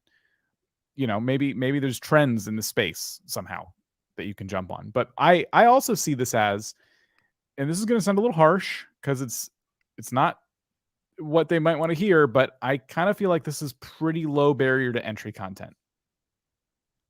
Anyone could set this up, and that's the problem. You automatically have a lot of competition. You haven't done anything to separate yourself from the average person who sees this as an opportunity and wants to make a channel just like it. So that's my other concern for you. Jeff, do you have any thoughts on this? Yeah, I agree. I mean, it's going to be one of those things where they really are going to have to study their niche, because I'm not familiar with this niche. Obviously, you're not familiar with this niche. And it is gaming. Just to be clear for everybody in the chat who's freaking out about it not being gaming, it is. It's just a type of gaming that you're not accustomed to, but it is gaming. That's just kind of make that clear. This is a channel that could have submitted on either form as long as they didn't submit on both. And I would have allowed it, like, because it's not a traditional Let's Play or anything like that. But it is literally a game. Same with game developers. They could submit on the gaming form if they felt the need to. I only want you to submit on one form at the end of the day. Yeah. So, but I agree. A bit of research into what these types of games, how this works on YouTube, which ones are actually pulling in a lot of views, because it's obviously there's going to be a target audience for this. It could be children, it could be something else. I'm not 100% sure, but I'd be studying what is actually working in this space to get some ideas of how I can improve this. But again, it could be high competition because it might be low barrier to entry. So that's just another thing you have to think about. Yeah. This is the odd one out, by the way, if you were looking and couldn't find it. It's because of the blue eyes. It was almost impossible to see. And the blue is almost the same color as the black in these ones. So that might be frustrating too. Like if the odd one out's too hard to find, is it fun anymore? I don't know. I just stared at it for a while. Even though I've spotted it, I'm like, is that different? It took me a bit. So anyway, that'd be our advice to you. Best of luck. Thanks for submitting. We'll go back to the forum. We will select another channel from the non-gaming forum. 35.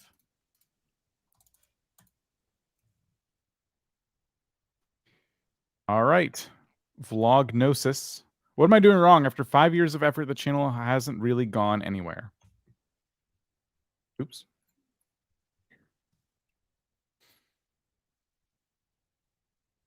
All right.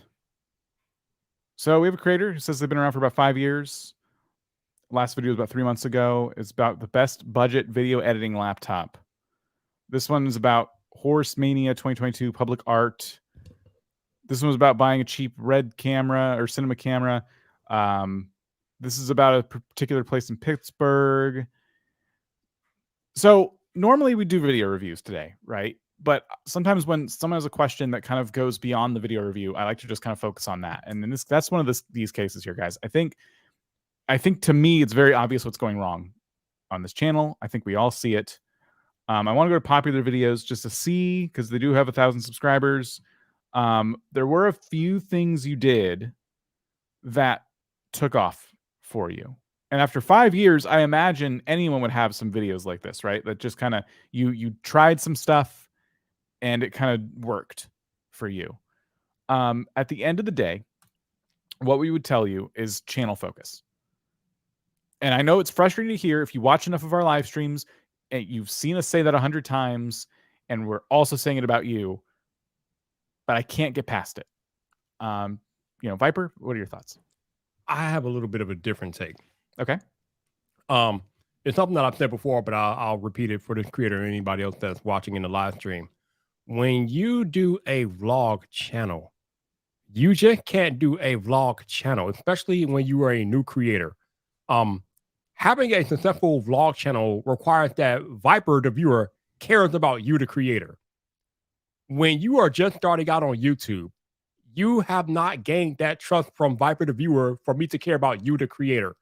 So you have to go about earning that trust with me as a viewer. The way that you do that, even as a vlog channel, is to repackage your vlog. And when I say repackage your vlog, you have to find a way for your vlog to provide value to me as a viewer. If you go back to the most popular videos, some of the most popular videos involve them teaching the viewer how to do something. You gave us a long-term electric car review. That informs me as a viewer about electric cars and how they hold up over a long period of time. So that is valuable to me. Then you got best and worst of a product. You're doing another product review. So again, you're informing me of a product that you use. The Tesla dumpster diving jackpot thing, that's something else entirely. I think that's more of entertainment than anything. But then you go down here to the Google Pixel 2 broken glass repair removal. So you're showing me how to repair the back glass of a phone, which is valuable to me. So the reason why your channel's not going anywhere, because I think you're packaging your vlogs the wrong way. You got to get back to teaching me, a viewer, how to do something, or providing some type of value to me that I care, that I want to stick around with you. Because just seeing how your life is on a day-to-day basis does nothing for me. That does nothing for me as a viewer if I don't know you. And again, I'm not saying that this is not possible, but you all have to realize that you're not bigger creators. So you're not at the point yet where you could just put out a vlog and have like hundreds of thousands of views, because you haven't been around long enough to have that type of clout. So you got to build that clout. And the way you build that clout is by providing value to a viewer time and time again. Jeff, what about you? Yeah, no, I mean, I'm in agreement as far as, channel focusing, as far as providing value 100%. And then lastly, even let's say they had those things, the thumbnails need a lot of improvement, like a lot. And that's one of the things where really studying what works, and it doesn't have to be anything super fancy. You don't have to go and learn Photoshop and become a graphic designer to make decent thumbnails on YouTube. You really don't. I'm living proof of that, right? So you really don't have to do any of that. It's really just looking at what video am I making, looking it up on YouTube and seeing what other people are doing to actually get views on those thumbnails. And that way you get some ideas of what's actually working, because that's one of the things that I really had trouble with as we were scrolling through their channel and through their videos is I don't really see an improvement in thumbnails over 5 years, like whatsoever. So they mostly feel like screen grabs. So you are doing yourself a massive disservice by not even trying to create packaging around your videos that would make a potential viewer even want to click it over the next other person who's actually put forth some effort and created a custom thumbnail for these videos. So that's the advice I can give you as far as that goes. Is that it's going to take a bit of effort. If you're saying, hey, I've been doing this for 5 years, here's the thing. You've been putting videos on this channel for 5 years, but you have not been following best practices for 5 years. And that's proof right there on the screen. Couple things, like when you did videos about Fry's Electronics going out of business, this is like a big news story. It's a trending topic. You got thousands of views. Then So Long California. A video about you leaving California is not interesting or relevant to the people who are watching you cover these like big trending events. So if you want to be a commentary channel that like vlogs and give commentary about things that are happening, you have to cover things that are happening. There's not a lot of room, and I know it's kind of sad, but there's not a lot of room for things going on in your personal life. Generally speaking, your viewers won't care about it. The best place to talk about that stuff is maybe your community tab, maybe your Discord server, maybe a members only section of your channel where people buy memberships and you give them more insight into your day-to-day life. But yeah, it really comes down to like, there's certain videos here that's like, it's very obvious why I should watch this video. And then there's other videos on here that it's like, why is this video here? What's the purpose of it? And so that's why we're seeing these spikes in like your success and things like that. So yeah, it's difficult to go any deeper than that, because I feel like, before we even review any of your videos, you got to answer those questions for yourself. Otherwise, like us doing a video review doesn't really help you. So we'll move on to the next channel. Hopefully that was of value to you. And we have, we're over 475 now. All right. So I will bump this up to just 500 just to cover us for a minute. Like a gaming channel, 245. Shout out to the over 600 of you all watching the live stream today. We appreciate all of y'all being here. So thank you for hanging out with us. So this channel simply wants to know how to get more subscribers. We will check out your videos here. They're doing God of War content. I don't want to do another channel audit in a row. So I will look at one of these videos, but there is no, Dan. Go ahead. Do it. Do it, Dan. Advice. Do it, Dan. It's your videos. It's you just playing God of War, episode number, whatever. No one cares. My videos down below, the first one in the list in the description about growing gaming channels, watch that video. Let's see what the actual content is. All right, guys, welcome back to the finale of the God of War series. Thank you guys so much for just each and every video. This has been one of the best games I've played in years. Thank you, Sony, for the game. Thank you guys just for each and every video bringing it. So I don't know if you would like more God of War after this video is over. Oh, Dan, you can stop the video right there, Dan. You can stop it. Yeah, audio's good. What happened to your video quality? Yeah, where's the resolution? What's going on here? I had no resolution options except 144p. Oh, that is definitely going to get you nothing on YouTube. Oh, my goodness. Ooh. Yeah. Even a non-tech person will be looking at this like, what's wrong with this video? Yeah, I was just waiting for it to clear up, and it never did. All right, yeah, can we go to another video and make sure that's not a pattern, Dan? Like, yeah, fluke. So, guys, welcome back to more God of War. Thank you so much for all support. So, video review-wise, the worst thing you can do in a gaming video is sit on the menu screen for 10 minutes and talk about thanks for watching and all this other stuff. Like, play the game. Don't sit on menu screens. Start playing the game immediately. Hold on. Yes. From what I'm getting in the chat, this is stolen video content. What? People How? are saying that this is Rad Brad. Oh. Even technically T's in here saying, "Yo, that's rad, Brad." Oh boy, that's not why good. explain the resolution? Well, my advice to Radbread is not to sit on the screen for 10 minutes and talk about thanks for watching. But that being said, we'll move on to a different gaming channel. My apologies.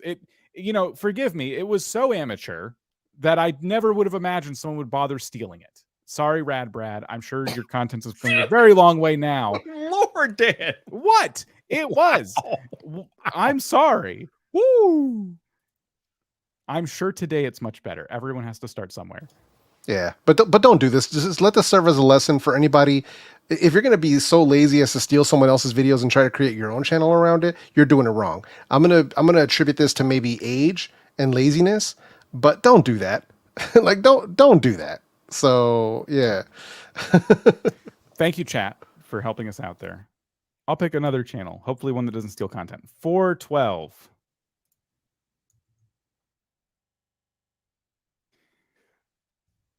All right.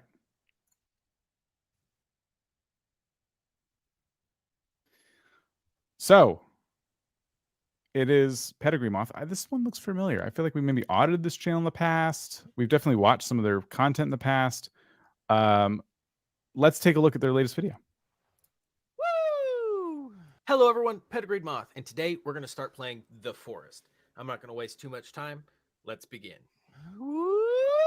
Let's go! What's this that I got? Looks like some rice, some potatoes or something down here. That looks pretty good. We don't get anything like that on a flight anymore. Oh, hey, buddy. What's this? E. Okay, so they're playing The Forest as promised. 30 seconds in. I got PewDiePie vibe, man. I'm digging it. Yeah, good energy. Good energy in the start of the video. I still don't think it's necessary to come on and be like, this is the name of my channel and this is what we're, you know what I mean? I would like to see that supported with a little more like B-roll, things like that. But it didn't take very long. It definitely set me up to enjoy the content in terms of like their personality. I guess my question would be, is this the right time to be playing The Forest from like start to finish? This is a very old game now. So I do get that question of like, well, who is the content for? You know, like maybe I'm wrong. Maybe people still play this game today and it's very, very popular. I remember this game from years ago. I don't know if it's still relevant today. I have never heard of this game. Really? Really? Oh. Jeff, any thoughts? Yeah, I mean, I'm kind of with Viper because I've never heard of this game, so I'm sort of a little bit lost as far as that goes. But I will say this about the creator: I love the energy level. I love the fact that they're bringing it in what they're doing, because that's going to get me to want to stay. They're thinking about entertainment value, and that's that's really important for what it is, and that kind of helped me draw me in, even though I'm not into this game. I've ended up becoming a fan of games because a streamer's energy and enthusiasm about it made me have enthusiasm about it, even though I'd never heard of it. So that's something that can really help. So I got to give them kudos for that. Yeah. So yeah, that's all well and good. And I like the slow zoom on the food and things like that. So, you're editing this content. All of that is on the up and up for me. I do think this comes back to that question of like the game choice. When I type in like The Forest gameplay, for example, so it knows it's a game. Okay, one channel here got 112,000 views from 2 months ago. That's promising. So maybe there is still something to this. 2 months ago, maybe The Forest had something happen recently. 2 years ago, 3 years ago, that's more like it. But yeah, even 9 hours ago. Okay, cool. That is good to see that this game is still going strong even today. So yeah, that would be a good place to start, though, is just the overall, I guess here's the thing. We go from high energy, right? And then it gets pretty quiet. He's keeping him safe. Ladies and gentlemen, we are now Yeah. in the zone of turbulence. Please return Turbulence. and keep your seatbelts fastened. Like, I kind of feel like you don't need to show every moment of the intro sequence. You should be reacting to it and like cutting it up a little bit more because it's just kind of slow. You know, the high energy kind of melts away as the video continues.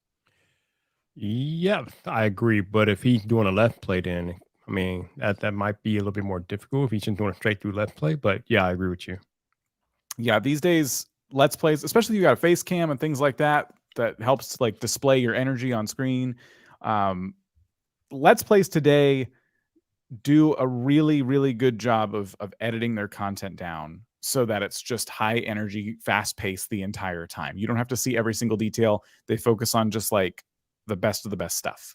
So it's just kind of the bar you have to clear in terms of editing and things like that. Like your competition in the space, as we saw just by typing the Forest gameplay, is really high. A lot of competition in the space. But yeah, we've given some advice to you in the past. We have seen your channel before. Hopefully you did catch that review. By the way, just for everyone, you know, we don't talk about it a whole lot, but our community manager has been hard at work making sure that when these streams end, they are chaptered out so that different channels who have been reviewed get, you know, the ability to come back and watch later in case they missed their review. And now we are keeping track of past channels we've reviewed. So that is linked down in the description below. So if you've ever wondered if you've been reviewed, we've only just started keeping track. We don't have all of them, but as time goes on, we will have a record of channels that you can fall back on. So just thought I'd call that out real quick. One thing we did not talk about today also is this page here. If you're looking to get a deal on vidIQ Boost for 30 days, you can get it for $1. One whole $1 gets you 30 days of vidIQ Boost. You can try all of our tools, our whole suite of tools, 30 days for $1. Wait, for order of fries, I can get vidIQ Boost? Oh, right. Man. Right. Yes. Just do me one favor. This is a deal exclusive to you watching the live stream. It is down below in the description. This is our secret page. So do me a favor and tell nobody about it. Don't tell a soul. This is between you and me. This page is just for us. Do not share this page. This is just for us. $1. If you share it, I get in big, big trouble. That's a thing that'll happen. So just, you know, just gonna throw that out there. We also, if you don't know how to use a keyboard or a mouse, quick, scan this QR code. All right, too late, you missed it. Okay, let's move on to the next channel. Wait, what do you mean that's less than an order of fries? Like, wait, $1 is less than an order of fries? No, you pay less than $1 for fries? Where you getting fries from? I need to go where you go, bro. All right, 232.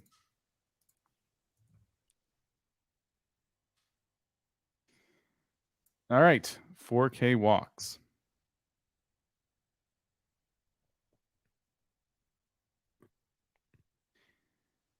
So, walking tour videos. This one's going to be tough. Yeah. Because walking tour videos have a very specific style. Not a whole lot of critique we can give in terms of retention and things like that, but we'll click into one and see what we can see. Okay, very loud music.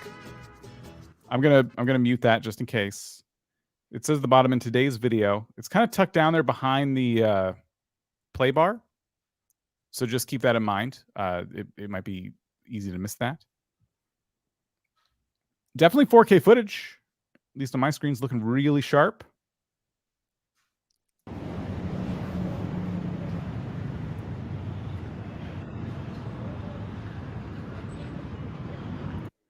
I don't think there's any commentary. We're just getting street sounds now. I don't think so either. Yeah. Yep. Okay.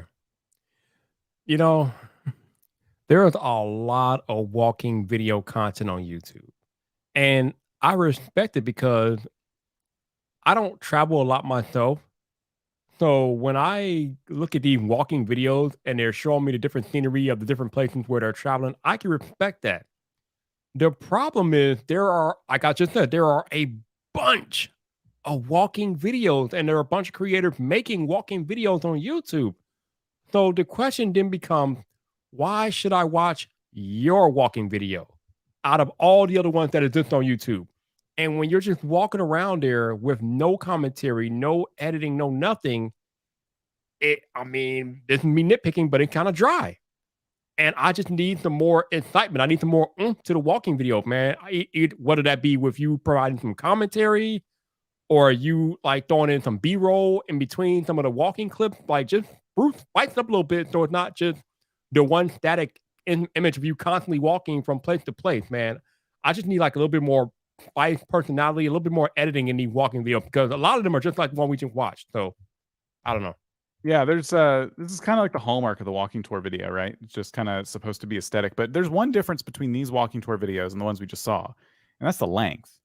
This is the space where if you're going to just do what you were doing, where you can actually make very, very, very long videos, and that's going to help your watch time.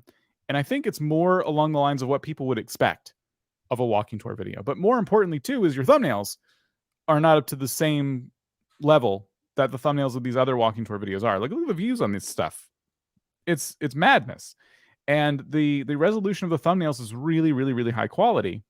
And, you know, if you understand the area, you kind of know exactly what this is just by looking at the thumbnail because there's always like a landmark. But you are choosing very weird, obscure things. Like sometimes you put yourself in the video thumbnail, sometimes just other people. And then you cover a lot of what we can see with text. So I think for you, it's going to be thumbnails too. Like it's, you know, it's kind of a big deal. And then, yeah, to Viper's point, like if you're going to put yourself in the thumbnail, especially, this ought to be a vlog, not a walking tour. It's your time in this place. Yeah. But if you're doing a walking tour, then really focus every element of it on the place you're at. Find a landmark to take a picture of, make that famous landmark the thumbnail, and then proceed with your walking tour. It should be much, much, much longer because this is the space. This is one of the rare spaces on YouTube where you can make a 4-hour video and no one will bat an eye. People like to put this stuff on and just check out areas. You know, this is for them. This is their way of like seeing parts of the world. Maybe they're going to go on vacation there one day, whatever it might be. You have license to make extremely long content. And I think those couple of things right there are holding you back a little bit. All right. Let's take a look at another gaming channel. 19.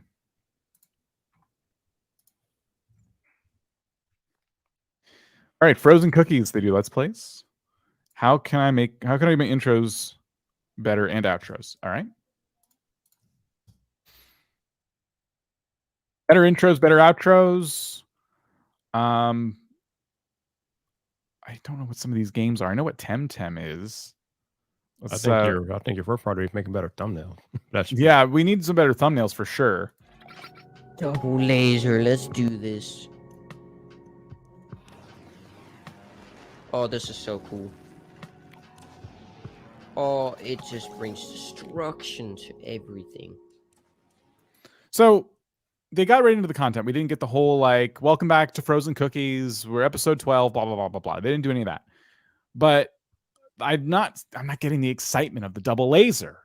You know, I want to see double laser. So cool. Zoom in on things you're lasering. You know, add some sound effects, add some like pops and fun noises and things like that. Like you're destroying monsters with cool lasers. Like get excited, like get me excited about it and really play with your editing. That's how I'd recommend. Not just better intros, but throughout the whole video, I want to see that level of energy. No, Dan, no, Dan, booms and pops and lasers. No, Dan. Yes. My question is, where is the intro? I'm looking for where's that? I can't find it. Where's it? Where it's over there? Where's that, Dan? I don't know where it's at. Where is the intro? Like he just starts off pointing lasers and shooting things, and there's no intro. Where is it at? There should be a hook for sure. And maybe this is the pre-hook. You know, sometimes they show stuff ahead of time. Let's just watch a little bit more. Oh. No, they're not. No, they're not doing a pre-hook. So this is like a cutscene. All right, now we got to go to the outro, Dan. I don't want to see the welcome back to my channel intro, but yes, a hook to tell me what you're doing today in, I guess, Dome Keeper. Yeah. That would help a lot because all you said was new map, but you know, title, thumbnail, and hook are missing from this video. Title, thumbnail, yeah, hook. And then, yeah, let's see the outro. Well, it escalated quite a bit. Technically, that's taking out the boss. So not really an outro either. No. So when you say you need help with intros and outros, I need you to create intros and outros. Now, what I will say is I like the fact that you are using the end screen, but you're not doing yourself any favor because you're not verbally guiding the viewer to the next video that you want them to watch. You just put it on the screen. So this is something that I need you all to listen very closely. If you're going to include a video on an end screen, number one element. We only want you to have one end screen element. Do not give the viewers a choice. Make it as easy for the viewers as possible. Put one video that you want them to watch next up there, and then I need you to verbally or visually guide them to the next video. In my videos, I tell them to watch the video right here, and I point at it, and I tell them to watch the video. So I need you all to do something like that. Guide them to the next video. Don't just throw it up on there because then they're going to just click off your video. But if you verbally tell them to watch that video and point to where it's at on the screen, that is the sauce. That is what we want you all to do. Yeah, why should I watch this video next? And it's kind of interesting. I wouldn't put a short as your end screen element. This might just be most recent upload. I would take that setting off. If you're playing Dome Keeper, if you're playing multiple games in your channel, which we already don't recommend you do, if you're playing all kinds of different games, though, you should definitely be linking to the next Dome Keeper video you want them to watch. Maybe it was the previous episode, whatever it might be. And tell me why to watch it, right? So, yeah, this is kind of like random that it's like a short, because you're catering to people who are willing to sit down and watch a long-form video, a 22-minute long-form video. So you don't need to throw them into the short shelf now. Get them to watch another long-form video. Get that watch time. So yeah, I also think based on the very few clips of that we saw, you could probably take that 20-minute video and edit it way down. I don't think it needed to be 20 minutes. It didn't feel like there was enough going on to justify 22 minutes. So that's another piece of advice. A 46-minute Temtem video, it's a hard sell, right? You got to work on thumbnails. I can't see a thing. I can't see a thing in any of these thumbnails. Yeah. They're so blurry, and there's text on them for some reason, and there's just nothing happening in them. So all that general advice too. Again, links down below. We give a lot of advice to gaming channels specifically, and I have a whole series of videos linked in the description right now that you can go watch. So yeah, let's get through some super chats real quick. My gaming shorts channel was terminated for spam, scam, deceptive content. I think people mass flagged videos and appeals, and YouTube, Twitter is no help what to do. If you appeal to YouTube on Twitter and they wouldn't do anything, there's nothing you can do. I have to imagine there's a reason why that happened. But I'm biased. I like and trust YouTube. If you feel like this has been made an error, go through anything they offer you to try and get back at it. It's kind of unusual for people to organize in such a way that they can mass flag your videos and get them taken down. Also, YouTube's kind of smarter than that. I think efforts like that can be thwarted by YouTube's own AI. So if it's happening, you got to look back at the terms of service, the community guidelines, and look at your own content objectively and ask yourself, did I violate these terms? I have to imagine you probably did in some way. Oh, that brings me to an update, though. It's on the Creator Insider channel. When your video violates a community guideline, they're working on a system that is going to, or terms of service, it could be one or the other. They're working on a system that's going to timestamp the video and tell you specifically the section that broke the rules. So in the future, this hopefully should get easier to figure out, and creators will be left in the dark as to why something happened. So that was worth mentioning. I run a community role play wrestling show that needs premieres for chat. My videos are long. Is it bad to chop up and re-upload if the videos are long? Turn them into shorts if you can. Yeah, if you can. I'm trying to imagine this. So you're using premieres. You want the live chat. Is it bad to chop up and re-upload the videos if they're long? Do you actually live stream also? That's something that you should do. Yeah, I don't think it's bad. I just can't. Maybe you didn't ask the question the right way, but I can't really imagine what you mean. I'm having a lot of trouble with this question.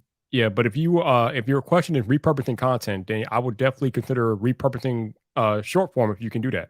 Yeah, you can absolutely. You're encouraged to take clips of content, repurpose them to shorts, all kinds of stuff. I make videos from pre-recorded clips. I just try to see what video I can make out of them. Sorry for the confusion. Oh, this was from someone from earlier asking us a question. I love the long form. videos, but I feel like I'm letting the new subs down if I don't upload, hence the shorts. So this was a person earlier that asked us, I believe, they're running out of ideas now that they're making their titles and their thumbnails first. Things first, so they can only think of shorts. Please, just this mindset, please don't worry about letting your subs down. I promise you, not a single one of anyone's subscribers here are waiting by their computers or their phones, staring at your channel, waiting for the next upload. He always uploads on Monday. Where's the upload? Where is it? No one is doing that. It's okay to let them down if it means that you can make a good quality video the next time they want to watch. I watch creators all the time that upload once a month. A ton of creators do that. And when they finally upload, and it's not like I don't want to see the videos. Sometimes their old videos pop up in my feed and I'm like, gosh, I really want them to re-upload. I want them to upload something new. I'm really happy when they do. And usually it's a very high quality video full of whatever it needs to be full of. Humor, detail, research, whatever it is I'm looking for from that channel. There are a lot of channels that upload very rarely, but very high quality videos, and they do just fine. More videos, more shots of the target, sure. But don't ever make content because you're letting your subscribers down otherwise. You're letting yourself down. You're slowing down your own growth because you're just getting whatever you can out there, and you're not taking the time to sit down and focus on making something really good. There you go. How does setting your videos to not child-friendly affect views? Can it drastically hurt the view count, or does it matter? It matters, but you should, I mean, most of us watching and listening to the live stream should be setting our videos to made not for kids. Because if not made for kids. Yeah, not made for kids. If you set it to made for kids, then you're going to be going through some extra strict guidelines, and your comment section has a chance to be completely disabled and all that stuff. So for most of us here, just set your video to not made for kids and you'll be fine. Well, you need to answer that honestly. If it's Yeah. made for kids, set it to made for kids. Yeah. You have to answer it honestly if you want to stay on the good side of YouTube and the law. Yeah. But yes, figure that out. Figure that out for yourself. And also, we're not lawyers. Yeah. Just uploaded my 4th video and would love feedback. We can't, unfortunately, audit your channel, review your channel based on super chats. But hopefully in the future, you get picked, and we can take a look. But appreciate the super, and yeah, keep uploading. Either way, if you want, you can join our public Discord server. We don't want you to post your video in there and just kind of sit and wait for comment. But if there's something specific and you link properly with a timestamp, you'd probably be okay. We generally delete anyone who's just link dumping. But it's full of creators just like you. The link is down below, vidiq.com/discord, full of creators just like you who are on the same YouTube journey that you are, sharing advice and tips and sharing in their success. So check out our Discord link down below. I'm tired of talking, guys. I gotta be honest with you. That was a lot. All right, well, I'll do the talking before we leave. I'm gonna leave you all with this. Don't give up. I cannot tell you how many times I've heard stories of creators who were on the brink of quitting. They stuck with it, they kept going, and something happened to completely change their entire life. So I know it's hard, especially as smaller creators, newer creators. I know it's hard. I know sometimes you don't feel like you're getting the views, you feel like nobody's watching.